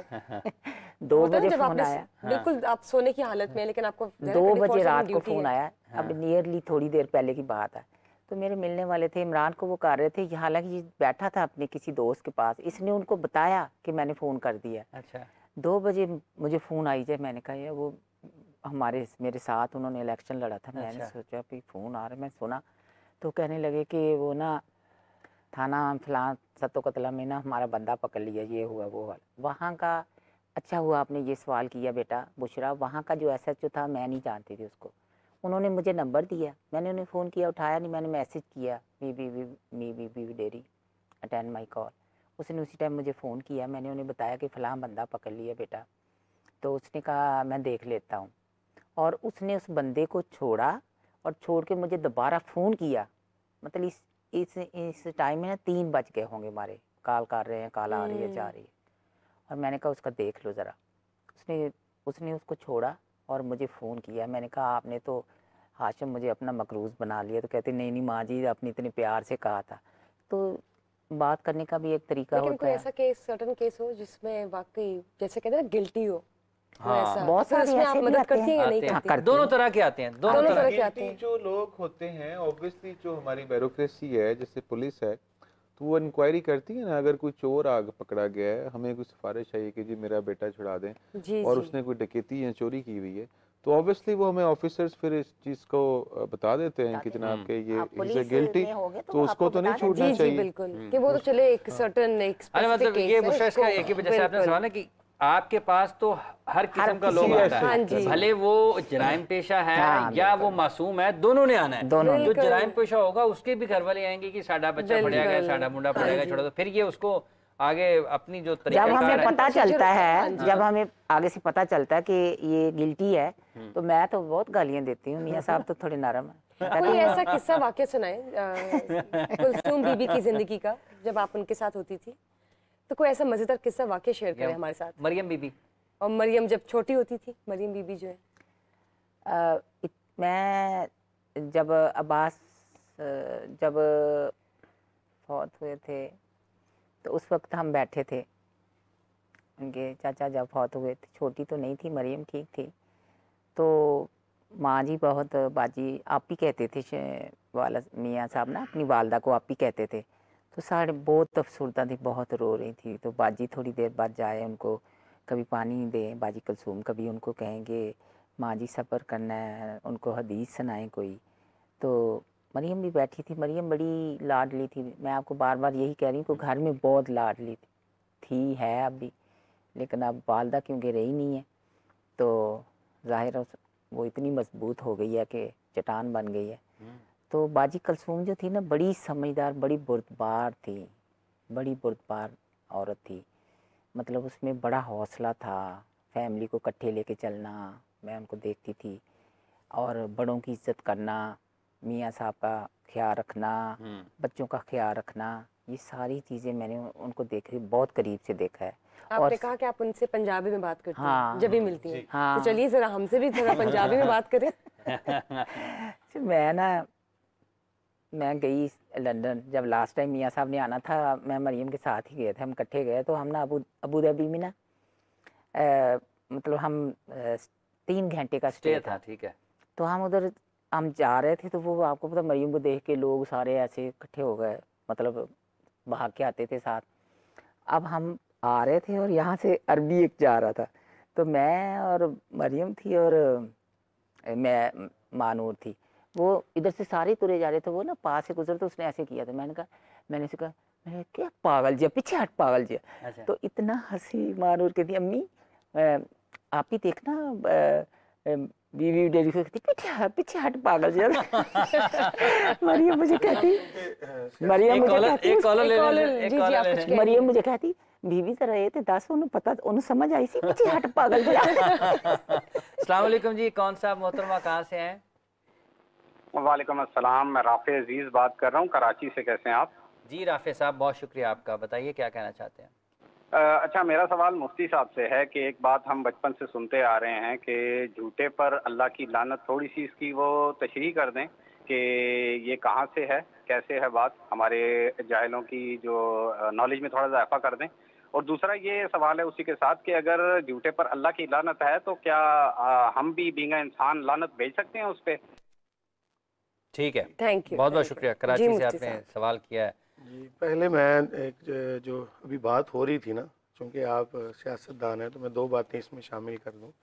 एक तो कुरान कहता है, मैं यशफ़ा शफ़ाअतन हसनतन यकुल्लहु नसीबुम मिनहा व मैं यशफ़ा शफ़ाअतन सय्यतन यकुल्लहु किफ़लुम मिनहा व कान अल्लाहु अला कुल्लि शैइन मुक़ीता। कि अल्लाह फरमाता है, जब किसी बंदे ने किसी अच्छे काम में शफ़ाअत की, सिफारिश की, तो उसका हिस्सा उसे मिलेगा, और जब किसी बुरे काम में सिफारिश की तो भी हिस्सा मिलेगा। तो इसलिए हत्तल इम्कान हमारी कोशिश होनी चाहिए कि हम किसी अच्छे काम के अंदर किसी की सिफारिश करें। अब चूँकि अल्लाह ताला ने इंसान को यक़्ल फ़हम इदराक दिया होता है कि बंदे को समझ आ जाती कि ये बंदा वाकई हक़ पर है, ये मज़लूम है, और मज़लूम के साथ खड़ा होना ये रसूलुल्लाह सल्लल्लाहु अलैहि वसल्लम की तालीमात में से है। तो इन चीज़ों को ज़रा देखना चाहिए। दूसरी बात मैं ये आपके तवस्सुल से भी पहुँचाना चाहूँगा कि हमारे यहाँ नौजवान इतने हैं और इतने लोगों के पास डिग्रियां पड़ी हैं, लेकिन हमारे पास काम करने के लिए आगे इदारे नहीं हैं। तो मुमकिन हो तो हर हलके के अंदर टेक्निकल इदारा बनाना बड़ी अच्छी बात है, लेकिन साथ कोई ऐसी फर्म होनी चाहिए, कोई ऐसा प्लेटफार्म होना चाहिए कि जहाँ पर नौजवानों को रोज़गार के मौके मिलें। हम अगर किसी को कोई चीज़ देते हैं ना कुछ देर के लिए, तो मेरे ख्याल से ये उसकी इज़्ज़त नफ्स पे भी थोड़ा सा आता है, और अगर वो खुद से कमाने के काबिल हो जाए ना, तो ये एक बड़ी हमारे लिए ना कामयाब। अगर एक हलके के अंदर, बल्कि एक शहर के अंदर कोई ऐसी फर्म लग जाए ना, तो मेरे पास ऐसे हज़ारों केसेस हैं कि डिग्रियां हाथ में पड़ी हैं, BA लेवल के, MA लेवल के, MPhil लेवल के बंदे जो है ना, बल्कि टेक्निकल बंदे भी हाथ में वो डिप्लोमा लेके खड़े होते हैं कि हमारे पास मुलाज़िम काम नहीं है। तो इस चीज़ पर अब आते हैं उस बात की तरफ कि लानतुल्लाहि अलल काज़िबीन। प्यारे भाई, एक बात आपने याद रखना है, उसूल याद रखना है कि खुद से कोई भी बंदा जो है ना, वो कुरान के अंदर किसी माने को मुतय्यन करे, ऐसा जायज़ नहीं है कि कोई बंदा अपनी मर्जी से कहे जी मैं फ़लाँ चीज़ का ये मतलब निकालूँ। जब भी आपने कुरान को पढ़ना है ना, तो आपने साथ सुन्नत रसूल सल्लल्लाहु अलैहि वसल्लम को शामिल करना है, फिर जाके आपको कुरान समझ में आएगा। तो जब उसूल आपने याद रखना है कि जब लानत की निस्बत किसी काफिर की तरफ हो तो उसका माना होता है शिद्दत का अजाब, शिद्दत का अजाब और दोज़ख का अजाब। और जब लानत की निस्बत किसी मुसलमान की तरफ हो, चाहे वो गुनाह कबीरा का ही मुर्तकिब क्यों ना हो, तो उसका माना होता है रहमत से दूरी। तो यहाँ पर अगर तो ये बात हम फिट करेंगे ना किसी गैर मुस्लिम के लिए, तो हम कहेंगे कि लानतुल्लाहि अलल काज़िबीन, कि जो काफिर है अपने जो मजहब के अंदर, अपने दीन के अंदर झूठा है और अल्लाह ताला को नहीं मानता, तो अबदी तौर पर वो जहन्नुम में जाएगा। लेकिन अगर कोई मुसलमान है, उसके अमल के अंदर कोई खराबी है, उससे कोई झूठ मुंह से निकल जाता है या झूठ बोल देता है, तो हम कहेंगे कि लानतुल्लाहि अलल काज़िबीन, उस पर लानत है कि अल्लाह ताला की रहमत ख़ास जो है ना वो उससे हट जाती है। हदीस में आता है जब कोई बंदा कबीरा गुनाह का इर्तिकाब करने वाला होता है तो ईमान उससे निकल जाता है, इस तरह जैसे बादल की तरह उसके सर पे मुंडलाता रहता है। जब वो उस कबीरा गुनाह से इज्तिनाब कर लेता है, तौबा कर लेता है और उस गुनाह से हट जाता है, तो ईमान दोबारा उसके सीने में दाखिल हो जाता है। तो ये हमें समझाया जा रहा है कि हम देखें ना, कोई भी इंसान जो है वो खताओं से पाक नहीं है सिवाय अम्बिया के। अम्बिया मासूम अनिल खता है, तो गुनाह की वजह से किसी के ऊपर इस तरह लानत करना ये भी कोई मुनासिब बात नहीं है। उसूल याद रखें, जब तक किसी बंदे की सांस चल रही है तब तक उसके ऊपर लानत करने की बजाय ना आप उसके लिए दुआ करें कि मौला करीम इसको हिदायत अता फरमा दे, और उसको समझाएं अपने अमल से, अपने किरदार से और अपनी गुफ्तार से, अपने तरीक़ाकार से। अगर वो बाज आ जाता है तो लानत करने की बजाय ना आप उसको समझाएं। जहाँ तक आपके सवाल का ताल्लुक है, अगर किसी ने किसी को कह दिया कि झूठों पर खुदा की लानत, तो यकीनन वो अल्लाह ताला की उस सुन्नत पर अमल करते हुए उस पर लानत भेज रहा है जो अल्लाह ताला ने कुरान में झूठों पर लानत भेजी है। तो ये तमाम चीज़ें ना मद्देनज़र रखें। तो किसी पर लानत करने की बजाय अगर आप दुआ दे देंगे तो उसका दिल भी खुश हो जाएगा। तो इसलिए ना मोहब्बतें बांटें, नफरतें यकीन माने इतनी बढ़ चुकी हैं कि अब हमें इस दौर के अंदर ना मोहब्बतें बांटें। बहुत शुक्रिया। पर एक हदीस याद आ गई, हज़रत इब्न अब्बास रज़ी अल्लाह ताला अन्हु एक मरतबा सुन्नत एतकाफ़ जो रमज़ान के आखिरी अशरे में बैठते हैं, वो बैठे हुए थे। एक शख्स आया और कहने लगा कि मैंने एक शख्स से कर्ज़ लिया था, अब वो तंग कर रहा है, तो आप मेरी सिफारिश कर दें। तो हज़रत अब्बास रज़ी अल्लाह ताला बाहर निकले और एतकाफ़ तोड़ दिया और उसकी सिफारिश के लिए चल पड़े। किसी ने कहा कि आप तो एतकाफ़ बैठे हुए थे, आपने एतकाफ़ तोड़ दिया। तो उस पर उन्होंने कहा कि मैंने रसूलुल्लाह सल्लल्लाहु अलैहि वसल्लम से सुना है, कोई किसी शख्स की अच्छी सिफारिश करेगा तो उसको 10 साल के एतकाफ़ का सवाब मिलेगा, इसलिए मैंने तोड़ दिया, अगले साल मैं इसकी इंशाल्लाह क़ज़ा कर लूँगा।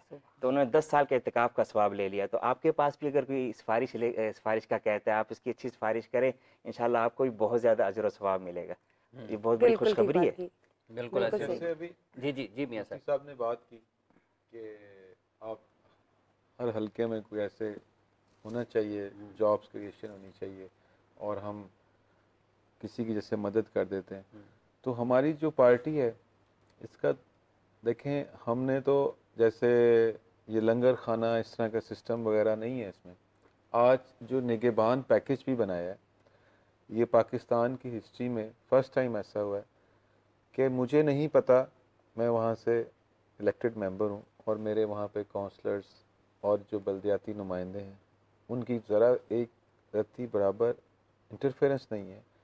एक सरकारी आदमी जाता है, वो अपनी लिस्ट के मुताबिक उनको ढूंढता है और उसकी घर की दहलीज पे उसको वो खामोशी के साथ, जैसे सुन्नत में हमें बताया गया है कि आप एक हाथ से दें दूसरे हाथ को पता ना लगे, लेकिन चलें खैर इसमें मोटिवेशन हो रही है।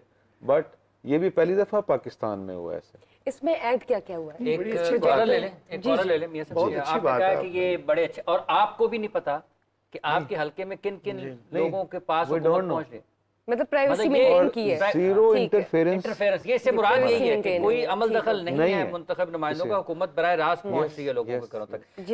कौन साहब है जी? अस्सलाम वालेकुम जी। अस्सलाम वालेकुम।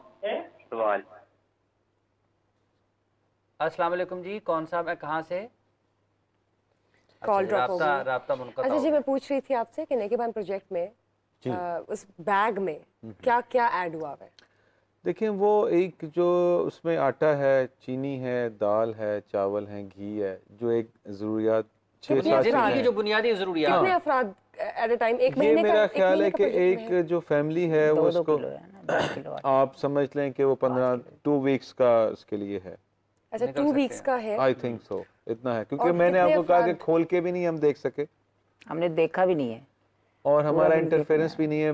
और मैं लाहौर डिस्ट्रिक्ट इस कमेटी का मेंबर भी हूँ, सिर्फ एमपीए नहीं हूँ मैं, इस चीज़ को मतलब कि इसके ऊपर निगरानी भी करता हूँ। बट मैं अपने हलके में एक आदमी को अपनी मर्जी से नहीं दे सकता, ना दे सका हूँ। ठीक हो गया, ठीक हो गया। और जो हमारे सरकारी जो मुलाजमीन हैं जो इसको लेके पहुँचाते हैं, उनको ये बड़ी स्ट्रिक्टली इंस्ट्रक्शंस हैं और इसको वॉच किया जाता है। काफ़ी लोग इसमें सस्पेंड किए गए कि आपने उस आदमी को, उस खातून को जिसका नाम निकला, उसको उसके घर पे पहुँचाना है, ना कि उसको किसी गली में लाइन लगवानी है, ना किसी चौक में खड़े बिल्कुल करना। ठीक ये है, एक बहुत अच्छी बात है। और एक कॉल लेते हैं। अस्सलाम वालेकुम जी, कौन साहब हैं, कहाँ से? अस्सलाम वालेकुम। अस्सलाम वालेकुम। कॉल ड्रॉप हो गई। बुशरा, बहुत सारी बातें हुई हैं आज माशाल्लाह से। जी जी। कारी साहबान भी बैठे हैं और हम सब बैठे हैं। रमज़ान है तो जैसे कहते हैं कि मैंने ये देखा है अपनी 30 साल ज़िंदगी में, चाहे कोई लड़ाई छोटी है या बड़ी है, जितने मर्जी केस चलें, जो मर्जी एक दूसरे को वो आपको पता मार दें, गोलियां चलें, जो मर्जी हो, बैठ के सुलह होती है। तो मेरी आपके तवज्जुह से, आपके चैनल के तवज्जुह से ये एक मेरी रिक्वेस्ट है पूरी आलमी बरादरी से। रमज़ान का महीना है, गज़ा और फ़लस्तीन पे जो जुल्म हो रहा है, पूरी आलमी बरादरी बैठ के इस जुल्म को रोके और इसका कोई सलूशन निकाले, इंशाल्लाह इसका हल निकालें, जो फ़लस्तीन में लोगों को हत्या लोगों को बिल्कुल बिल्कुल जिस तरह से उनके ऊपर असला और बमबारी की जा रही है, बच्चे देखें, और ये हमारे लिए बड़ी शर्म की सॉल्यूशन निकाला जाए। बहुत दुख की बात है और बड़ी शर्म की बात है हमारे इस्लामी बरादरी के लिए। दुख की बात, बहुत दुख की बात है, बहुत ज़्यादा दुख की बात है। अल्लाह ताला हम सबकी मदद फरमाए, मजलूम मुसलमानों की मदद फरमाए। जितनी कोशिश हो सके हम सबको मिलकर करनी चाहिए। वही ना, जिस तरह से इस अमल के लिए ना जो साहिब इक़्तिदार लोग हैं और जो उलमा हैं, जिस प्लेटफार्म पे जो बंदा है उसको अपनी हिम्मत और ताकत के मुताबिक इसका मुजाहरा करना चाहिए। बिल्कुल आपकी बात से हम एग्री करते हैं। बल्कि वो लोग कि जो इस वक्त पावर के अंदर हैं, वो मुसलमान, उनको चाहिए कि इत्तफाक राय के साथ, इत्तेहाद के साथ जहाँ तक मुमकिन है उसका इजाला होना चाहिए और मुसलमानों की मदद करनी चाहिए। मुसलमान तो होता ही वो है ना कि जो एक दूसरे के साथ मुआवनत करे, और मुसलमान एक जिस्म की माने भाईचारा है, तो भाईचारा है, तो ये सारी चीजें होनी चाहिए। बहुत ज़रूरत है इसके खिलाफ आवाज़ उठाई जाए। और कल वो जो देखे आपकी बात से याद आ गया है, क्या नाम है उनका, गोतरेस जो हैं उसके सेक्रेटरी जनरल यूएन के, उन्होंने हाथ खड़े कर दिए हैं जी।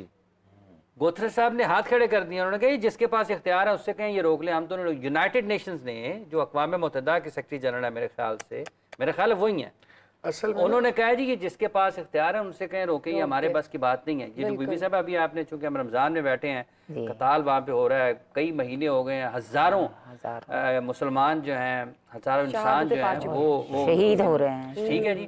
और जो यूनाइटेड नेशंस है, अक़वाम मुत्तहिदा है, जिसके पास जिसकी ये बुनियादी जिम्मेदारी है, OIC को तो एक तरफ भी रख दें। गोतर साहब ने कल कहा कि जिसके पास इख्तियार है उनसे कहें ये हमारे बस की बात नहीं है। अब बंदा पूछे इसके बाद कहाँ जाएगा? तो फिर कल कलां को जब उसके ऊपर और चीजें आएंगी तो फिर तकलीफ। तो इतने कमजोर हैं बेटा वो। देखिए मतलब सेक्रेटरी ये UN के जब ये पाकिस्तान में सैलाब आया था ना, तो शहबाज शरीफ साहब वज़ीर आज़म थे, ये UN के जो सेक्रेटरी जनरल थे, ये उस वक्त आए थे पाकिस्तान, ये वही हैं, आज भी वही हैं। उन्होंने कल कहा मेरा ख्याल कि उन्होंने मतलब हैंड्स अप गिवन। हाँ जी बिल्कुल। हाफिज साहब, ये जो जितनी भी आलमी ताकतें हैं ना, चाहे वो उनका ताल्लुक किसी भी दीन के साथ हो, यहाँ पे मैं मज़हब का लफ्ज़ इस्तेमाल नहीं करूँगा, मज़हब का लफ्ज़ तो हमें पता नहीं कहाँ से हमारे अंदर आ गया, असल में तो होता है दीन। तो जितने भी अदियान बातिला है ना, ये सब के सब मुसलमानों के खिलाफ मुत्तहिद हैं। और ये हम नहीं कह रहे बल्कि ये कुरान कह रहा है, मुत्तहिद भी हैं और खौफज़दा हैं क्योंकि हमसे जी।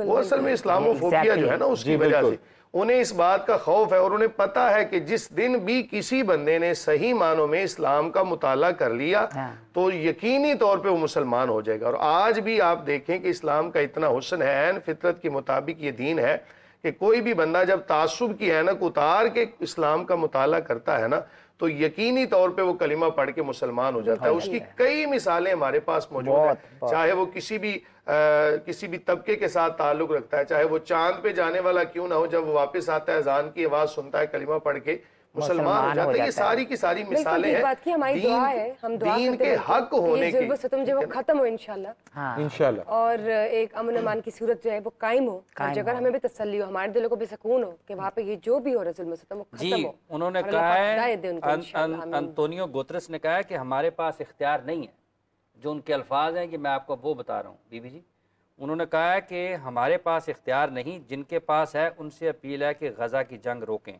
अक़वाम मुत्तहिदा के सेक्रेटरी जनरल ने कहा है कि जिनके पास इख्तियार है उनसे अपील है कि गज़ा में जंग की कार्रवाई रोकी जाए। अब ये उस तरफ से है, उस तरफ से, और वो कहते हैं कि हम इमदाद पहुँचाने के लिए काम करते हैं, लेकिन ये एक वाज़ेह पैगाम है अक़वाम मुत्तहिदा की तरफ से कि हमारे बस में नहीं है, बस में नहीं है, हमारे बस में नहीं है। इसके बाद तो फिर रह नहीं जाती कोई चीज़। जी कौन साहब है जी हमारे साथ? कौन साहब है, कहाँ से है?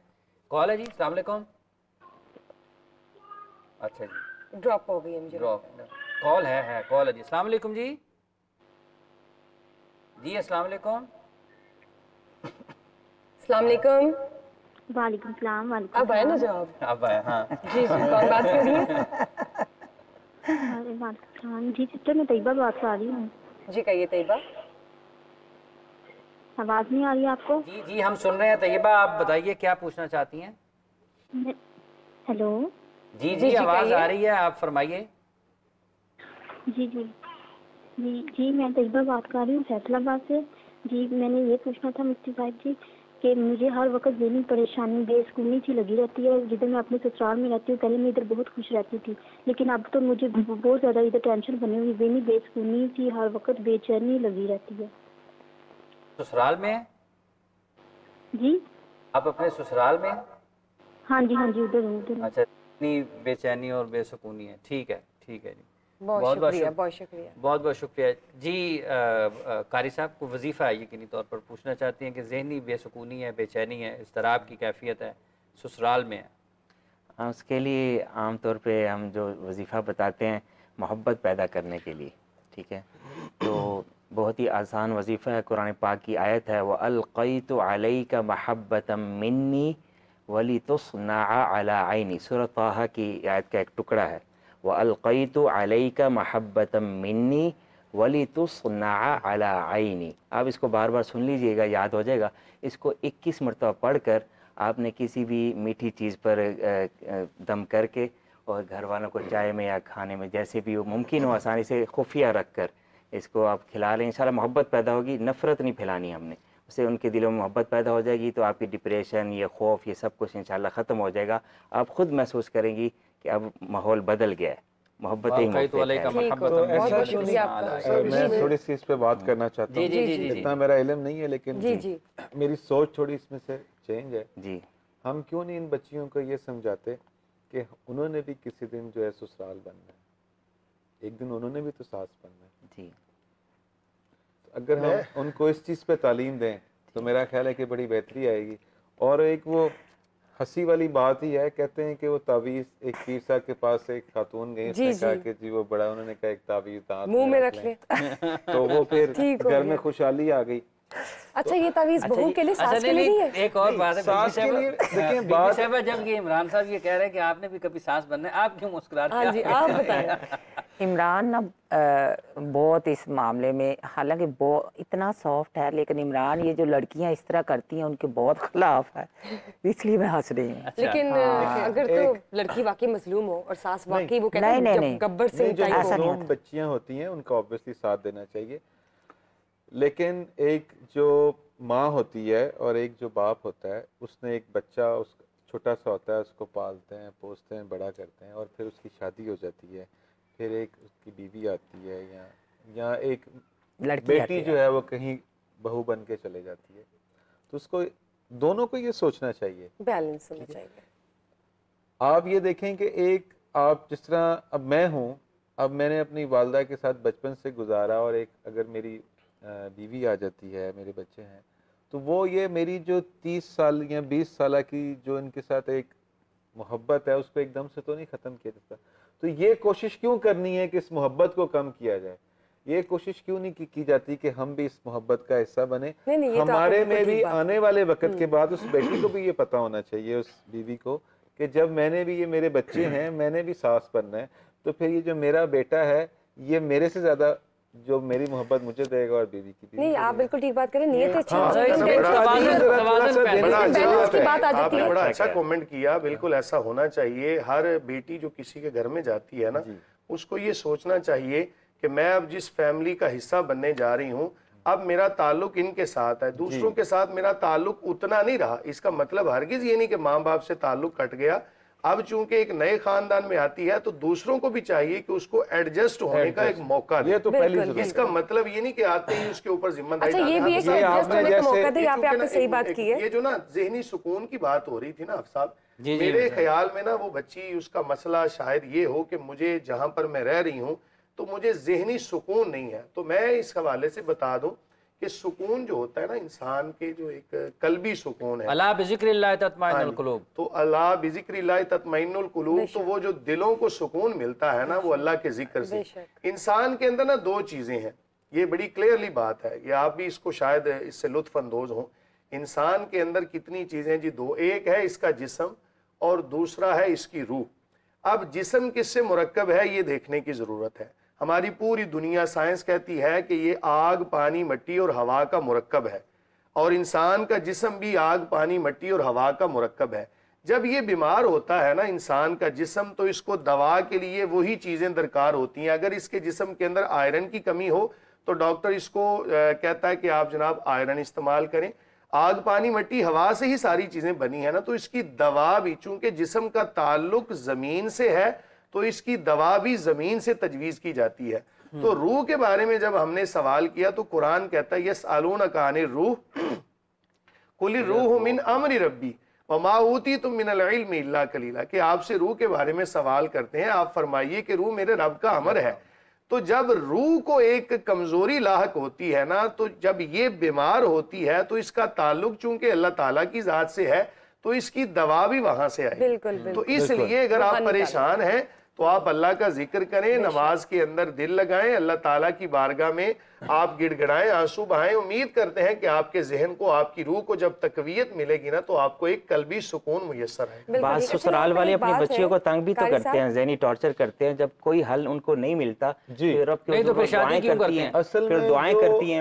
भाई अगर तंग ही करना है, बताते हैं अभी जैसे आपने बात पूछ रहे थे कि आपके मसाइल आते हैं, तो जो सबसे हल्के में जब आप अपने कहीं भी बैठते हैं, यूनियन काउंसिल लेवल्स पे या प्रोविंशियल लेवल्स पे या नेशनल असेंबली लेवल्स, जहाँ भी कोई भी होते हैं, इसमें ये मसाइल जब आते हैं तो ये बड़े तकलीफ दे होते हैं। ये वो फैसले हैं जो बड़ी तकलीफ के साथ इंसान को करने पड़ते हैं। ठीक हो गया। और मेरे जैसा जो है आदमी, मैं तो इनसे थोड़ा सा भागता हूँ इन चीज़ों से, क्योंकि मेरी कोशिश होती है कि जब भी जाए इसको मैं सुलह सफाई की तरफ लेके जाऊँ, बेहतरी की तरफ लेके। अच्छा कारी साहब, आपसे मुझे पूछा था, वजीफा तो बेशक बता रहे हैं, बहुत बहुत अच्छी बात है, लेकिन आपने ये भी जरूर बताना कॉलर्स को कि वजीफा जो है वो पहले 5 वक्त की नमाज जरूरी है, जाहिर है ऐसे तो नहीं कि आप नमाज़ें ना पढ़ते और आप ऐसे। हर मुसलमान को पता होता है कि हमने नमाजें पढ़नी है, नमाज हर मुसलमान पे फर्ज है, ठीक है।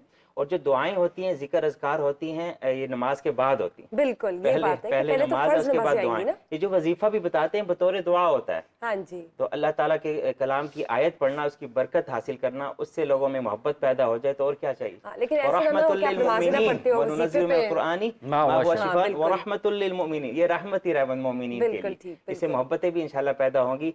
अल्लाह ताला का कलाम पढ़ते रहें, जिक्र अज़कार करते रहें, इंशाअल्लाह ताला अल्लाह ताला मदद फरमाएगा। कुछ अल्फाज ऐसे होते हैं ना हाफिज साहब जो अल्लाह की बारगाह में मकबूल होते हैं। मसलन दुरूद शरीफ है तो ये एक ऐसी इबादत है, एक ऐसी दुआ है, बल्कि ये समझ लें कि तमाम इबादतों का मजमूआ है कि ये अल्लाह की बारगाह में मकबूल ही मकबूल है।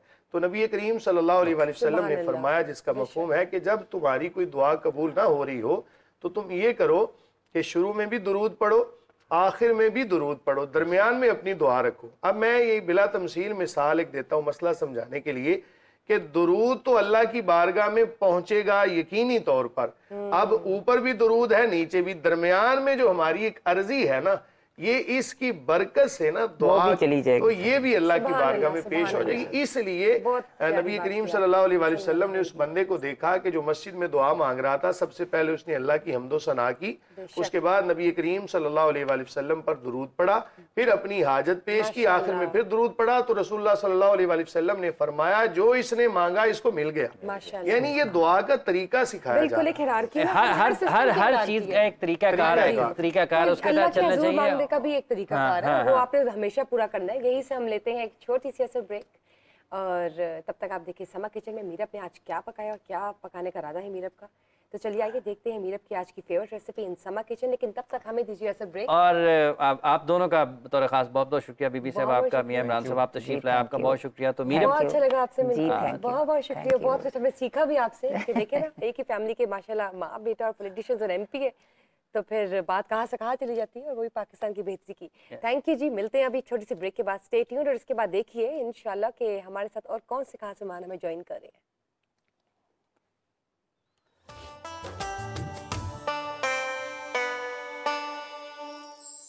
अस्सलामुअलैकुम everyone, this is Meerab Zeeshan समा डिजिटल के साथ। समा का दस्तरख्वान में आपको एक बार फिर खुशामदीद कहते हैं।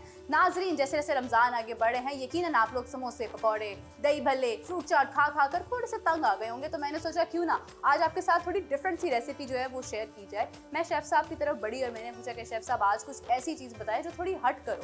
तो शेफ़ साहब ने कहा कि क्यों ना व्हाइट सॉस पास्ता अपने नाजरीन के साथ शेयर किया जाए। तो आज उसकी रेसिपी की तरफ बढ़ते हैं नाजरीन, देखते हैं कि व्हाइट सॉस पास्ता रेस्टोरेंट्स में कैसे प्रिपेयर किया जाता है। तो मेरे साथ ही रहिएगा।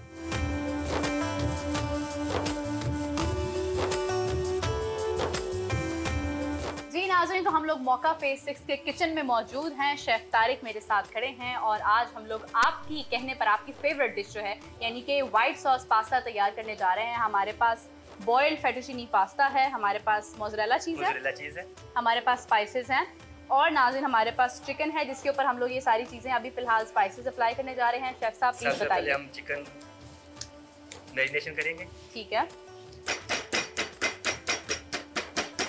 चिकन हैम हो गया। जी चिकन हैम हो गया, ये इसकी मैरिनेशन करेंगे। इसमें हम सबसे पहले योगर्ट ऐड किया, योगर्ट ऐड हो गया। इसके बाद हम इसमें टेरागोन ऐड करेंगे, टेरागोन हर्ब्स ऐड हो गए, ड्राइड है जी, half teaspoon crush chilli है, crush chilli half teaspoon. अगर आप नॉर्मल खाना चाहते हैं तो ये ऐड करने की जरूरत नहीं है। ठीक है, सॉल्ट है हाफ टी स्पून जी। इसके बाद चिकन पाउडर है हाफ टी स्पून जी। ये हमारी मैरिनेशन रेडी है। और ये हमारे पास लेमन जूस है जी, ये हम लोग बाद में डालेंगे जी। ठीक है, तो ये हमारी मैरिनेशन सॉस रेडी है। इसके अंदर अब हम लोग तकरीबन 1 टेबलस्पून फ्रेश लेमन जूस जी।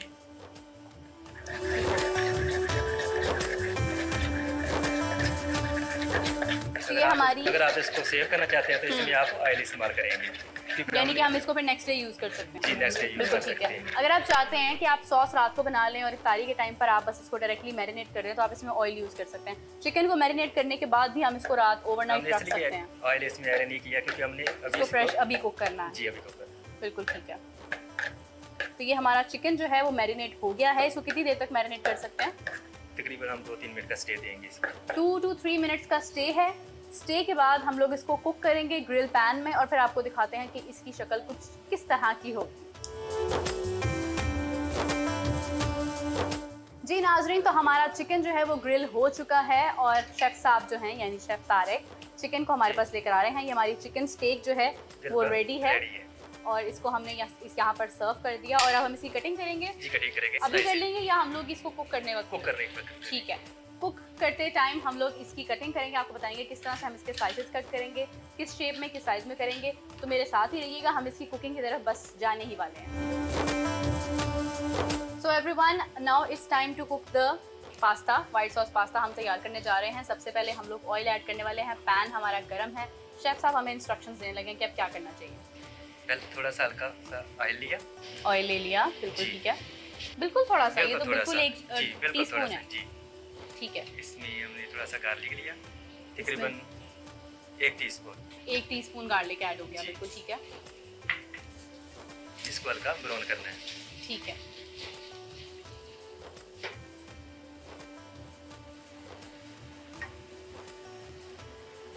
थोड़ी सी आग तेज़ की, गार्लिक ब्राउन किया, नॉन स्टिक पैन है, हल्का सा ऑयल है। अच्छा डायरेक्टली हम इसमें, अच्छा ठीक है, हम इसमें अब दूध डालेंगे, क्रीम ऐड करेंगे।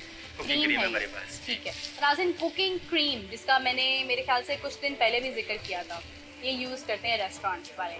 तो हम लोग कुकिंग क्रीम इसके अंदर ऐड करने जा रहे हैं। गार्लिक हमारा ब्राउन हो गया है और हम लोग इसके अंदर अब कुकिंग क्रीम ऐड कर रहे हैं। कोई मिल्क नहीं है इसमें, ये बस कुकिंग क्रीम है। ठीक है, ये यूज़ होती है, इसलिए तो हम कहते हैं जब हम घर में बनाते हैं तो टेस्ट वैसा क्यों नहीं आता। क्या बात है। साथ ही इसमें पास्ता ऐड कर दिया। क्या बात है, ज़बरदस्त। शेफ साहब थोड़ा सा ऐसे करके हमारे नाज़रीन को इसकी शक्ल दिखाएं, ज़रा रोज़ा है, एहसास हो कि अल्लाह की नेमतें कितनी प्यारी होती हैं। ठीक है, हम इसमें थोड़ा सा पानी भी ऐड करेंगे ताकि हमारी क्रीम अच्छी तरह कुक हो जाए। क्या बात है, ज़बरदस्त। तो इसमें पानी भी ऐड होगा। लास्ट टाइम भी जब हमने कुकिंग क्रीम यूज़ की थी तो हमने पानी भी ऐड किया था। इसका मतलब है कि कुकिंग क्रीम में नॉर्मली पानी ऐड होता है। अगर हम पानी ऐड नहीं करेंगे तो बहुत जल्दी ठीक हो जाएगी। ठीक हो गया, तो इसको पतला रखने के लिए आप पानी ऐड करते हैं। ठीक है,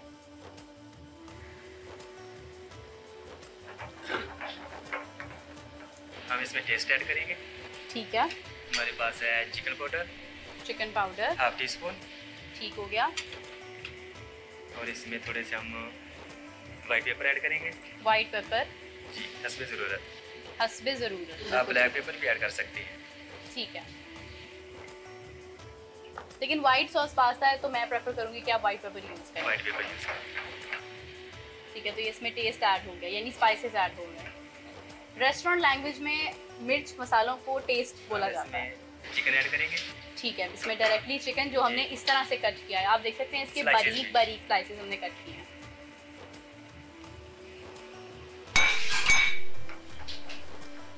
शेफ साहब ऐसे भी हो सकता है कि हम लोग कुछ बीच में ही कुक कर लें और कुछ हम लोग बाद में ऊपर सर्व कर दें।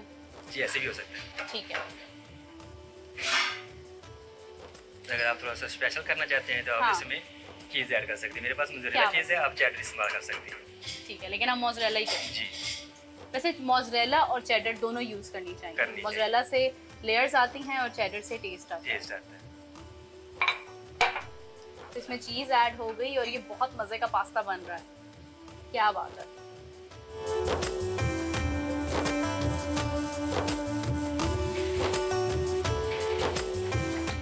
ये हमारा पास्ता तकरीबन रेडी है। हम इसमें चाहते हैं कि इसमें थोड़ी सी खुशबू आए, इसका अरोमा अच्छा हो, तो हम इसमें मेरे पास थोड़ा सा बेसल है, फ्रेश बेसल है चॉप किया हुआ, इसको हम इसमें ऐड कर रहे हैं खुशबू के लिए। और ये आपने टैरागोन हर्ब्स जो रखे हुए हैं ये भी हम ऐड करेंगे इसमें? जी नहीं, ये नहीं ऐड करेंगे, हमने सिर्फ सॉस में ऐड किए थे चिकन के लिए। ये हमारा पास्ता हमारा तैयार है। कमाल है, मज़े का पास्ता तैयार हो गया है। इफ्तारी में बिल्कुल थोड़ा सा वक्त बाकी है और बेसब्री हो रही हूँ मैं तो। मज़े का पास्ता तैयार है नाज़रीन, इसको हम लोग अभी बॉक्स में सर्व करने वाले हैं। पास्ता हमारा रेडी है, आप भी ट्राई कीजिए। बिल्कुल थोड़े से वक्त में ये वाइट सॉस पास्ता इतनी अच्छी रेसिपी तैयार हो जाती है। आपके घर में समटाइम्स इफ्तार पार्टीज़ होती हैं, गेस्ट आते हैं, उनके लिए कुछ स्पेशल अगर आप कुक करना चाहते हैं तो आप लोग ये पास्ता तैयार कर सकते हैं। मेरी शक्ल पे और शेफ साहब के चेहरे पर मत जाइएगा, हमें बहुत स्वेटिंग हो रही है क्योंकि यहाँ पर हीट ज़्यादा है, ज़्यादा चीज़ें कुक हो रही है, तो गर्मी ज़्यादा, इतनी ज़्यादा गर्मी नहीं है। तो सब कुछ ट्राई कीजिए, जल्दी से बनने वाली चीज़ें जो है वो अगर आप बनाते हैं इफ्तारी में तो इफ्तारी खूबसूरत हो जाती है। मुझे शेफ साहब को इजाज़त दीजिए, आपसे मुलाकात होगी कल, तब तक के लिए अल्लाह हाफ़िज़।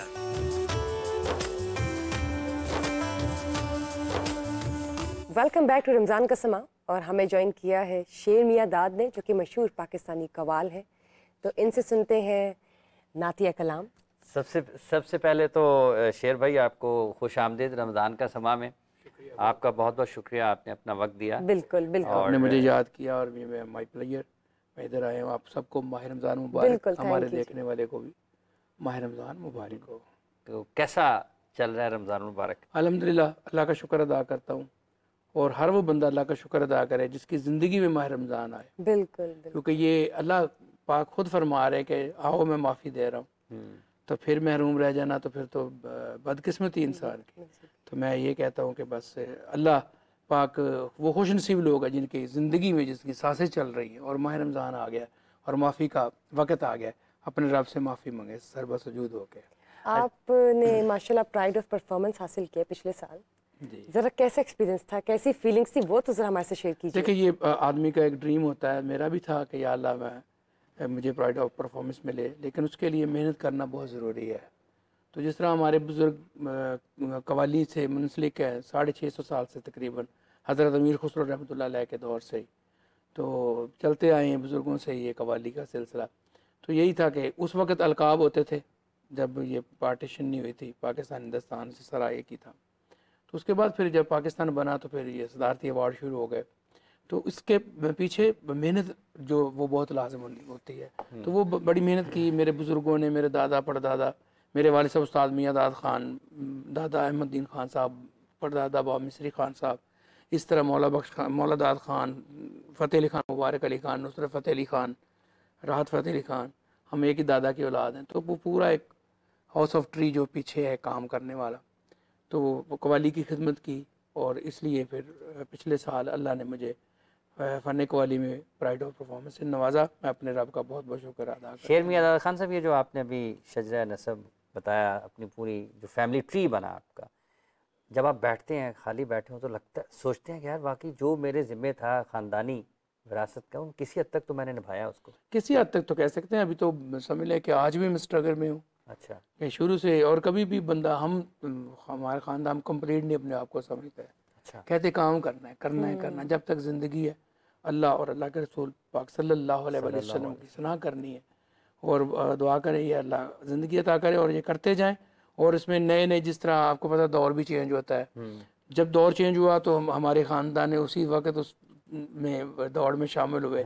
और अल्हम्दुलिल्लाह आज देखें कि घर घर में कवाली नाइट हो रही है, क्योंकि इसलिए हो रही है कि पहले शादी में ये नहीं होता था। अब ये है कि उसमें हमदो नाज से जब आगाज़ करेंगे तो अल्लाह उस घर पे भी ब्लेस्ड होता है, करते हैं अल्लाह पाक बरकतें डालकर। और फिर आप अपनी फैमिली में कवाली को बहुत आराम से अपने बहन भाइयों कज़नों में बैठ के लुत्फ़अंदोज़ हो सकते हैं। अच्छा, ये आप देखते रहते हैं, रिसर्च भी करते रहते हैं साथ साथ कि उधर वेस्ट में क्या चल रहा है, इंस्ट्रूमेंट्स के एतबार से उधर क्या चल रहा है, उधर क्या चल रहा है, हमें किस तरह से ज़रूरत है। जैसे भी आपने कहा कि जैसे ही कुछ तकाजे बदलते हैं तो आप जिस तरह मिसाल देते हैं, जैसा देश वैसा भेष, पहले अपने ही मुल्क से शुरू होते हैं कि हम क्या माशरा मांग रहा है, किस तरह ये म्यूज़िक किस तरफ जा रहा है, तो उसका सहारा लेके फिर जिस तरह नुसरत फ़तेह अली ख़ान साहब ने उस वक़्त वेस्टर्न लोग पसंद करना शुरू हो गए थे, तो उन्होंने द मस्त कलंदर उसको एक्सपीरियंस किया उसका और वो कामयाब हुए।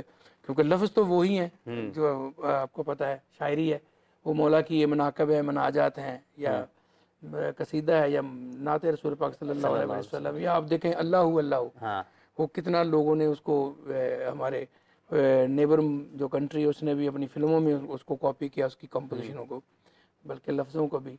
तो ये कवाली जो है ये अल्लाह की मेहरबानी और ख्वाजा खाजगा गरीब नवाज की देन है। बिल्कुल ठीक। तो रमज़ान में क्या मसरूफियात रहती हैं? रमज़ान में भी आप जो अहतमाम है उसका करते हैं, या फिर बहुत सारे लोग होते हैं कहते हैं यार अमली तौर पर कुछ काम नहीं किया जाएगा रमज़ान में, सिर्फ अपने ऊपर, घर वालों पर, और फिर जो ज़िम्मेदारी है रमज़ान की वो अदा की जाएगी? माह रमज़ान में मैं अपने रब का ये शुक्र अदा करता हूँ कि अल्लाह पाक ने मुझे बिज़ी किया। अच्छा, तो कल भी मैं बात कर रहा था घर में बैठ के, मैंने कहा अल्लाह पाक सबको बिज़ी रखना, क्योंकि आप ये खिदमत जो कवाली है, फ़न कवाली की खिदमत करते रहें। तो मेरा यही है कि चैनल्स पे मेरे एग्रीमेंट हैं पूरे माह के, तो वहाँ पे सहरी भी है, अफ्तारी भी है, उसके अलावा कुछ और भी दोस्त हैं, जिस तरह आज आपने याद कर लिया तो वो चैनल से फ़ौरन भाग के इधर भी आ गया। तो मैं अपनी ड्यूटी समझता हूँ और उसको मैं कहता हूँ कि जहाँ पे मेरा कोई मेरे कंट्रीब्यूशन हो तो मैं उधर में लाजमी जाऊँ। तो मुझे बताइए कि जब ईद पे समा होते हैं और आप माशाल्लाह मशहूर पाकिस्तानी कवाल भी हैं, तो ईद के दिनों में तो आप बहुत बिजी हो जाते होंगे? बिल्कुल जी, ईद के बाद फिर रश है, इसके बाद टूर्स हैं मेरे, ऑस्ट्रेलिया है अल्लाह का अल्हम्दुलिल्लाह, उसके बाद फिर अमेरिका का टूर है, फिर हमारा ये शादी सीजन हो जाता है। मैं तो इसको ज़्यादा लाइक करता हूँ, सच बताऊँ। हाँ, कि अपने एक तो घर में है, अपने मुल्क में है, आराम से शो किया, अपने घर वापस आ गए बच्चों में। तो प्रदेश में ज़्यादा रहता भी नहीं हूँ मैं, मेरी यानी कैपेसिटी आप बिलीव करेंगे 20 से 21 दिन है या बहुत है तो महीना। आप तो इंटरनेशनल भी जाके करते हैं परफॉर्म? जी जी मैं करता हूँ। हूँ। तो फिर तो आप खूब माशाल्लाह जैसे कहते हैं पिछली जो ईद जो पिछली ईद थी ना, निछावर होते हैं। मुझे 28वें रोज़े मैं इधर से गया, 29वें रोज़े उधर पहुंचा, ऑस्ट्रेलिया मेलबर्न में मेरा शो था।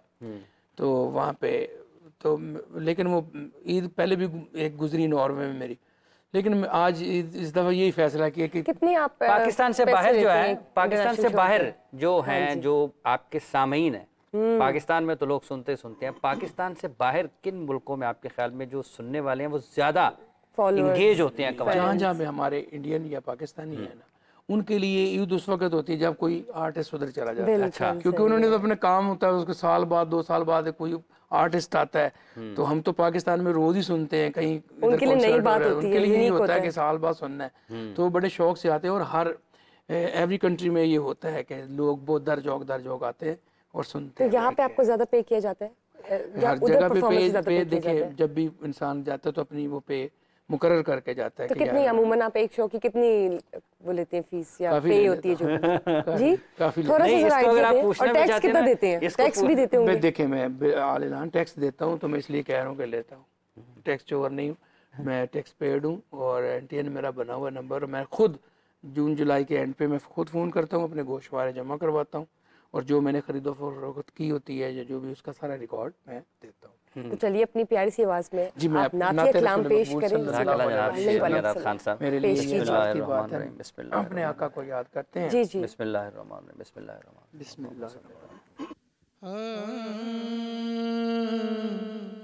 इस करम का करूं शुक्र कैसे अदा, जो करम मुझ पे मेरे नबी कर दिया। इस करम का करूं शुक्र कैसे अदा, जो करम मुझ पे मेरे नबी कर दिया।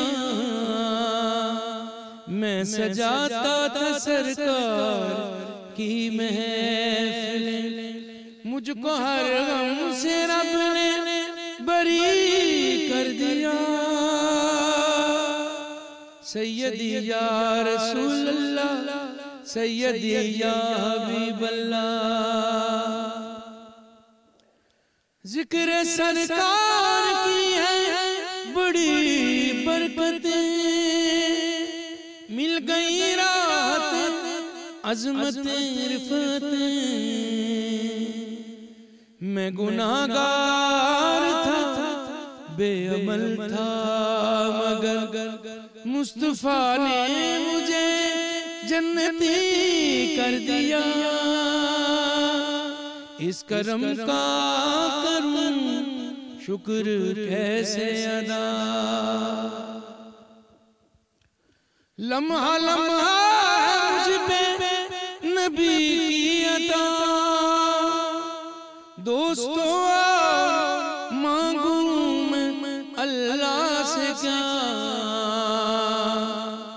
क्या ये कम है कि मेरे खुदा ने मुझे अपने महबूब का उम्मती कर दिया।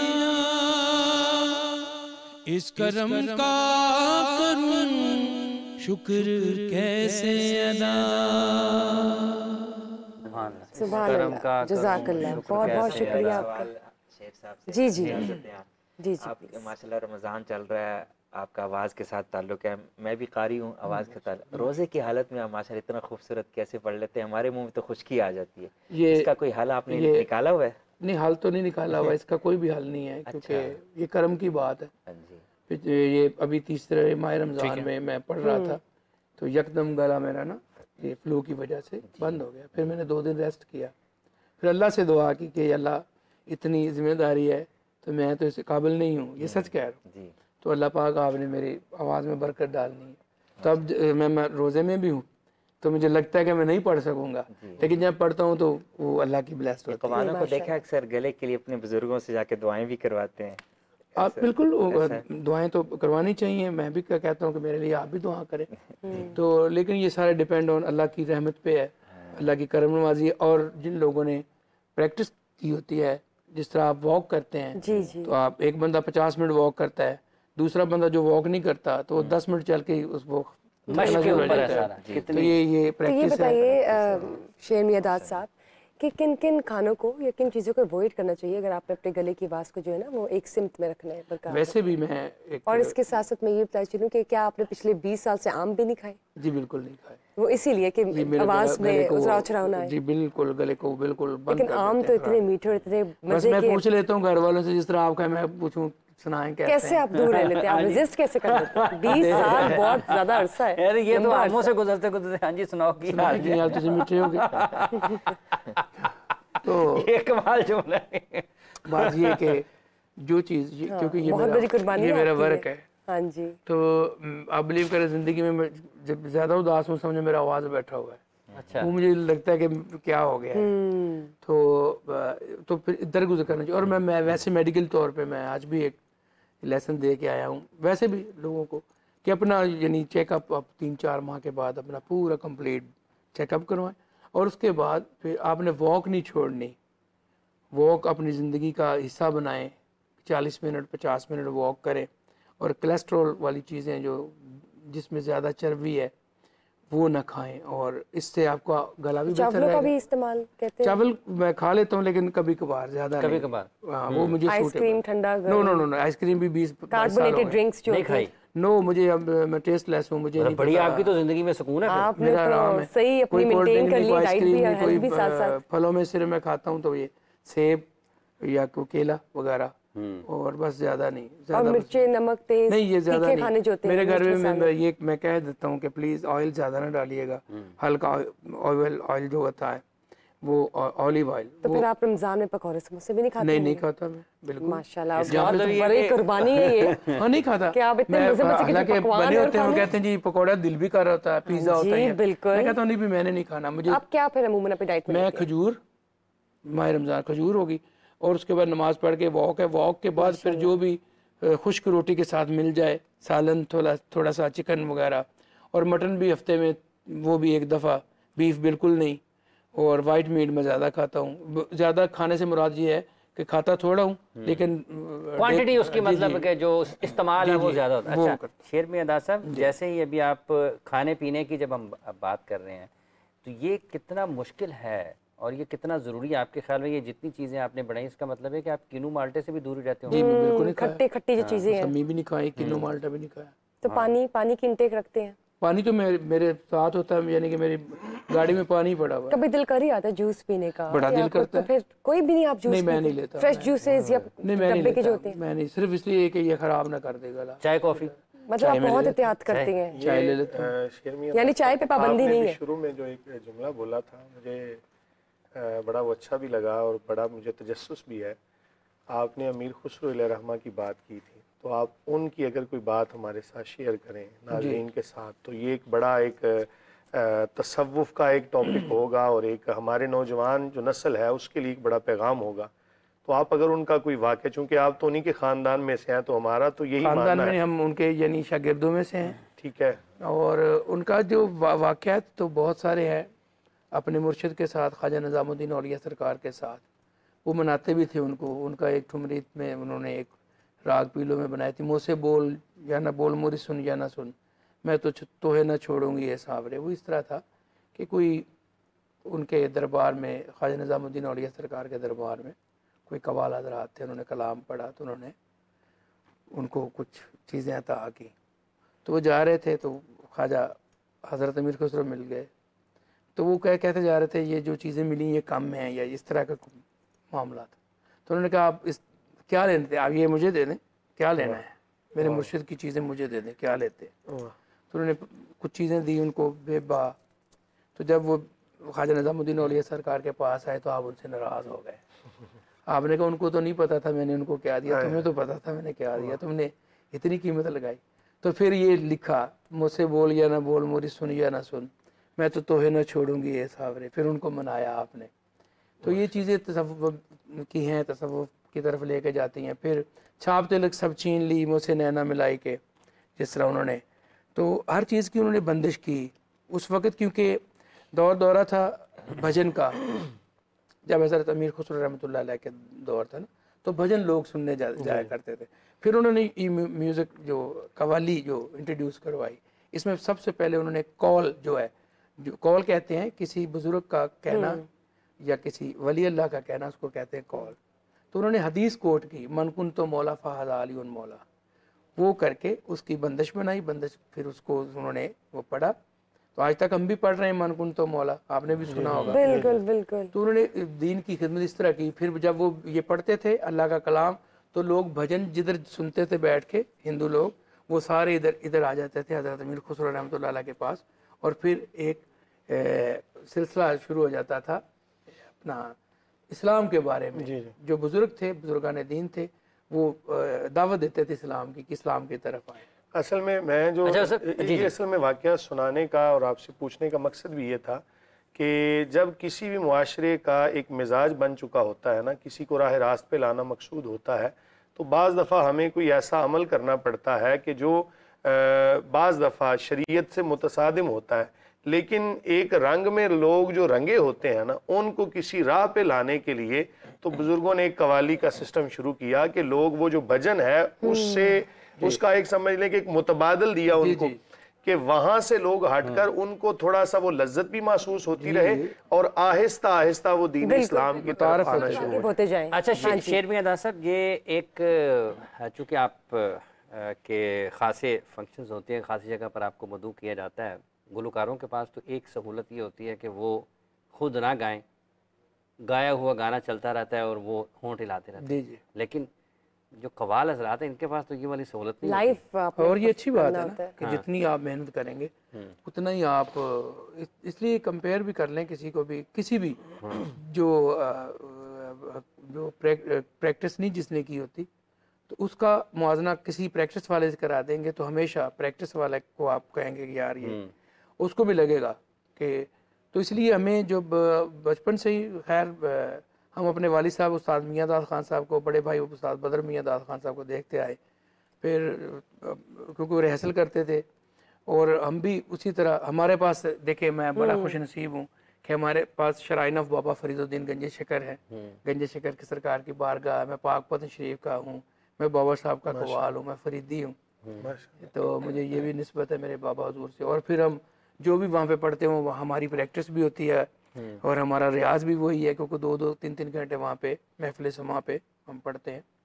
तो इसलिए फिर ये लोग जो कवाल हजरात हैं, क्योंकि इनको पता होता है कि हमने गाना नहीं गाना 2 मिनट का, 3 मिनट का, हमने कवाली करनी, 2-2 घंटे की होती है। जी जी, उसके लिए फिर रियाजत होती है, रियाज से वो पके होते हैं। ये बस यही रियाज से पके। कितना कि आपको याद पड़ता है कोई एक जगह पर आप गए किसी महफिल में, तवील, बहुत तवील चली, कितने के घंटे का? मैं बड़ी महफिल की है तो 5 घंटे मैंने की हुई है। 5 घंटे। गिरा जो बांधते थे वो भी आप खुद बांधते हैं? सारा कुछ कहते यानी खुद करते हैं। फिर एक दफा मैंने कहा यार बस करो यार, इतना नहीं होता बस। अच्छा, जब मैंने पूछा टाइम क्या हुआ उस वक्त, तो जब मैंने वो नोट किया, ये साहिवाल की बात है, तो 12 बजे से शुरू है, जब अज़ान हुई फजर की तो 5, 5:15, तो मैंने कहा टाइम क्या हो गया, तो कहते मैंने कहा इतना गा गया बस भाई, इतना जब परफॉर्म। अच्छा, ये पता नहीं चलता बाज़ औक़ात ऐसा कुछ माहौल बना होता है। बताता हूँ कि नबी पाक सल्लल्लाहु अलैहि वसल्लम की नात पढ़ रहे हैं, 2 चीज़ें होती हैं कवाल के लिए, या वो पैसे को देखे या वो जो पुकार रहा है उनको देखे। दिली कैफियत, वजदानी कैफियत आई कभी, वजदानी कैफियत आती है आपके? वही पता है, बहुत आती है, बहुत आती है, और आनी भी चाहिए। यही सब कुछ है, वो सब कुछ नहीं है, ये सब कुछ। कि जब आप कह रहे हैं कि शाह मदीना सारे नबी तेरे दर के सवाली, इसको ज़रा सोच के देखें तो आप वैसे रोना शुरू कर दें।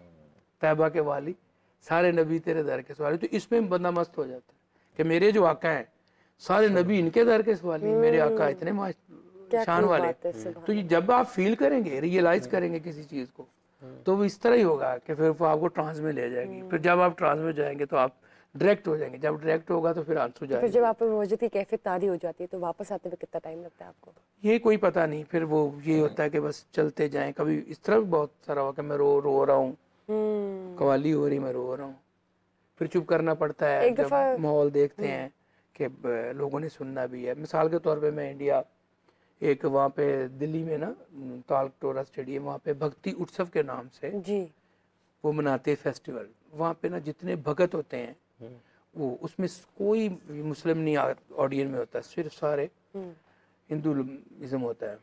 तो मुझे उन्होंने पाकिस्तान से हायर किया, उन्होंने कहा जी आपने भगत पे यानी सूफ़ी पे आपने चीज़ें पढ़नी, जिसमें सूफ़ी कलाम है बाबुल्ले शाह, बाबा फरीदुद्दीन, मियाँ मोहम्मद बख्श, ये आपने सुल्तान बाहू सरकार का कलाम पढ़ना है। मैंने कहा मैं ये पहले नात शरीफ पढ़ूंगा। तो उन्होंने कहा अच्छा चलो नात पढ़िएगा लेकिन शॉर्ट पढ़ लीजिएगा। मैंने कहा अच्छा। खैर मन में मेरे ये था कि मैं पहले हजूर पाक सल्लल्लाहु अलैहि वसल्लम का नाम लूँ। जाहिर है। तो मैं स्टेज पे बैठ गया। मैंने ऐसा बाई मुस्तफ़ा से कह देना गम के मारे सलाम कहते हैं। अब मैं वो आप ये ज़रा इमेजिन कीजिए कि सारे हिंदू बैठे हुए सुनने के लिए और आप नबी पाक सल्लल्लाहु अलैहि वसल्लम की शान बयान कर रहे और आंखों को कह रहे मेरा सलाम कबूल। तो इतना मैं ट्रांस में चला गया कि वो टाइम मेरा था 25 मिनट या 20 मिनट, तो मैं कम से कम 35 मिनट में, और उन्होंने मुझे कहा था वहाँ पे ये रूल था कि जब आपका टाइम हो जाए आपने छोड़ देना, लीव योर स्टेज। तो मैंने कहा, तो जब मेरे मैनेजर ने कहा कि टाइम ज़्यादा हो गया, हमने तो दूसरा कलाम भी पढ़ना था लेकिन नात पे ले गए हम सारा, और उनको भी अच्छा ये भी आपने जो पढ़ा है तो फिर वो वापस वो आए। तो मैंने बंद करने की कोशिश की, तो वो संजीव भार्गव उनका नाम था जो मेरे प्रमोटर थे। तो वो कह रहे प्लीज इसको बंद ना कीजिएगा, मुझे लग रहा है कि मेरे स्टेडियम में कोई नूर बरस रहा है। सुभान अल्लाह। तो ये से पढ़ा ना कैफियत बन गई। ये जरा अगर सुनाई दें सब आप सुना दें साथ हमारा सलाम भी अल्लाह हो जाएगा। अल्लाह अकबर। ऐ सबा ये मुस्तफा से कह देना गम के मारे सलाम कहते हैं। ऐ सबा ये मुस्तफा से कह देना गम के मारे सलाम कहते हैं। ऐ सबा ये मुस्तफा से कह देना गम के मारे सलाम कहते हैं। जो मजबूर हैं जा नहीं सकते वो यहीं से सलाम कहते हैं। ऐ सबा ये मुस्तफा से कह देना गम के मारे सलाम कहते हैं। सुभान अल्लाह, बहुत बहुत शुक्रिया, बहुत प्यारा आपने पेश किया माशाल्लाह। एक फायरिंग वाला वाकया है। अच्छा हम सबको जिस्तुजे कि जरा वो बताएं आप एक परफॉर्मेंस की तरफ। बस मैं तो इसको फॉरगेट ही मैंने किया हुआ है, क्योंकि ये वाकया कुछ इस तरह था कि मैं फैसलाबाद शो करके आ रहा था 2 साल पहले, तो रॉबरी हुई और वो डाकू थे, उन्होंने फायर किया, वो मुझे लग गया, तो फिर हॉस्पिटल चला गया। तो मैं इस चीज़ को याद नहीं करता, मैं याद करता हूँ कि अल्लाह ने मुझे बचा लिया, जिंदगी दी। बस वो मैं हिस्सा, वो मेरी ज़िंदगी से डिलीट है, वो हिस्सा मुझे याद है जहाँ से अल्लाह पाक ने मुझे जिंदगी लोग बात आप बार बार अपने असातिज़ा के नाम लेते हैं, उस्ताद मियाँ दाद खान साहब, उस्ताद फलां उस्ताद, एक पूरी लड़ी। आजकल के नए कव्वाल हमने उनमें देखा है कि असातिज़ा का वो बड़ों का अदब वो ख़त्म होता चला जा रहा है, बल्कि अपने उस्तादों के कव्वालों के मुकाबले में आ जाते हैं, हमने देखा है। तो क्या उनका फैज़ आगे जारी रहेगा या ख़त्म हो जाएगा? आप खुद ही बताए, नहीं रह सकता, नहीं रह सकता। जो जिन्होंने अपने बड़ों को नहीं माना तो वो इसी तरह है, फिर वो बबल्स ऑफ वाटर है, वो कभी भी इस तरह हो सकता है। और अपने बड़ों को क्यों नहीं मानना चाहिए। मैं तो मेरे शिगिर्दों में कुछ ऐसे बच्चे गाते, मैं कहता हूँ यार तू मेरा शिगिर्द क्यों हो रहा है, तू तो मेरे से भी बहुत अच्छा गाता है। अल्लाह, अच्छा हाँ होता है। तो ये मानना चाहिए यार, जो बात आप में है, जो आपने सीखा है आप आगे चलिए, तो वो तो और अपने बड़ों का नाम लेना चाहिए, और बड़ों के नाम लेने से बरकत है, मैंने देखा। और मैंने फिर इस तरह भी देखा कि आप, ये तो चलो असातिज़ा की बात है, आप किसी भी अनदर को कभी भी डिग्रेड करने की कोशिश करें, वो नहीं होगा, आप हो जाएंगे किसी मैदान में, ये आजमा के देख लें। और इसका तरीका क्या है कि इंसान है ना, और आप जिसके लिए कभी होता है कि पहले तो अल्लाह ना करे किसी के से बंदा जेलस हो, हसद ना आए, आना नहीं चाहिए। मुझे लोग पूछते जी आप जब देखते इस तरह होते हैं क्या, मैं कहता हूँ मैं हसद नहीं करता, मैं अल्लाह की बांट पे, अल्लाह की जो दिया हुआ, जिसको भी जो दिया, मैं बहुत खुश हूँ, बहुत राज़ी। जो दिया हुआ है अल्लाह ने, अगर आपको बहुत दिया तो मैं राजी हूँ भाई, राजी हूँ। एक कॉलर ले रहे हैं जी। अस्सलाम वालेकुम जी, कौन साहब मोहतरमा, कहाँ से हैं? अस्सलाम वालेकुम। अस्सलाम वालेकुम। जी जी जी जी मैं अब्दुल्ला गाल करना पिया डेरा गाजी खान तो। जी जी मेरी एक छोटी जी फरमाइश है शेर मियां दाद साहब को। ख्वाजा गुलाम फरीद दा कलाम है, दिल दर्द तू मांदी नथी, दर्द जिगर इवें होंदन। सर ये तो सुना हुआ क्या? Thank you. चलिए जी, बहुत बहुत शुक्रिया जी। इसके बाद मैं इनका वो मैं क्योंकि शॉर्ट सा बेशक कर दें आप। तिरो रोवे वाट निहारा वे सांवल मोड़ मुहार। रो रो में वाट निहारा सांवल मोड़ बहुत शुक्रिया जनाब शेर मियां दाद साहब, आपने अपना वक्त दिया, आपका बहुत बहुत शुक्रिया। जितने भी लोग हमें इस वक्त देख रहे हैं, आप सब लोगों का भी बहुत बहुत शुक्रिया। अफ्तार के करीब हैं हम, और अफ्तार की आज की ट्रांसमिशन का वक्त अब अपने ख़त्म को पहुंचता है। इंशाल्लाह जाते हुए कारी अताउल मन्नान वारसी साहब, आपसे गुजारिश है कि अफ्तार के लिए दुआ की, और शेर साहब आपका बहुत बहुत शुक्रिया तशरीफ लाए और इस रमज़ान का समा का हिस्सा बने। आपने अपना कीमती वक्त दिया, नातिया कलाम भी आपसे सुना। जनाब कारी अताउल मन्नान वारसी साहब दुआ के लिए गुजारिश। अल्हम्दुलिल्लाहि रब्बिल आलमीन वस्सलातु वस्सलामु अला सय्यिदिल अंबिया'i वल मुरसलीन। अल्लाहुम्मा इन्ना नस्अलुका रिज़ाका वल जन्नह व नऊज़ु बिका मिन सख़तिका वन नार। अल्लाहुम्मा इन्ना नस्अलुका अल हुदा वत तुक़ा वल अफ़ाफ़ वल ग़िना। अल्लाहुम्मा अक्फ़िना बिहलालिका अन हरामिक वअग़निना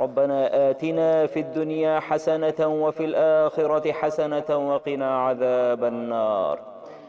ए करीम आका, मग़फ़रत के इस आशरे में हम सब की मग़फ़रत फरमा। अल्लाह मुसलमान जहाँ कहीं भी बस रहे हैं, तमाम मुमिनीन, तमाम मुमिनात, तमाम मुस्लिमीन मुस्लिमात, अल्लाह तमाम को उनके गुनाहों की बख्शिश अता फरमा। मौला करीम तमाम के गुनाहों को आज नेकियों में तब्दील फरमा। अल्लाह पहाड़ों जितने गुनाहों को, रेत के ज़र्रों के बराबर गुनाहों को, समंदर की झाग जितने गुनाहों को तेरे सामने पेश करते हैं। मौला करीम अपने अफ़्व दर गुज़र का कलम उन पर फेर कर उन सारे गुनाहों को आज नेकियों में तब्दील फरमा। मौला करीम आप बड़े गफ़ूर रहीम हैं, आप नेकियों को तब्दील करने वाली ज़ात हैं। मौला करीम आज हम पर ये रहम का मामला, मोहब्बत वाला मामला फरमा दे और हमारे सारे गुनाहों को नेकियों में बदल दे। जिन लोगों ने दुआओं की दरख्वास्त की उनकी तमाम नेक दिली मुरादें पूरी फरमा। मौला करीम समा की पूरी टीम को अल्लाह दुनिया और आखिरत में कामयाबी नसीब फरमा। अल्लाह दिन दुगनी रात चुगनी तरक्कियाँ अता फरमा। रमज़ान की अफ्तार ट्रांसमिशन करते हैं, इसमें नात भी होती है, कलमा कलाम भी पढ़ा जाता है, कुरान पाक भी पढ़ा जाता है, कवाली भी होती है, मसाइल भी होते हैं। अल्लाह इबादत कर रहे हैं। मौला करीम जहाँ कहीं भी इबादत पहुँच रही है, हमारी पूरी टीम के लिए इसे सदका जारिया बना, और जो लोग इसको शेयर करते हैं अल्लाह उनके लिए भी सदका जारिया बना।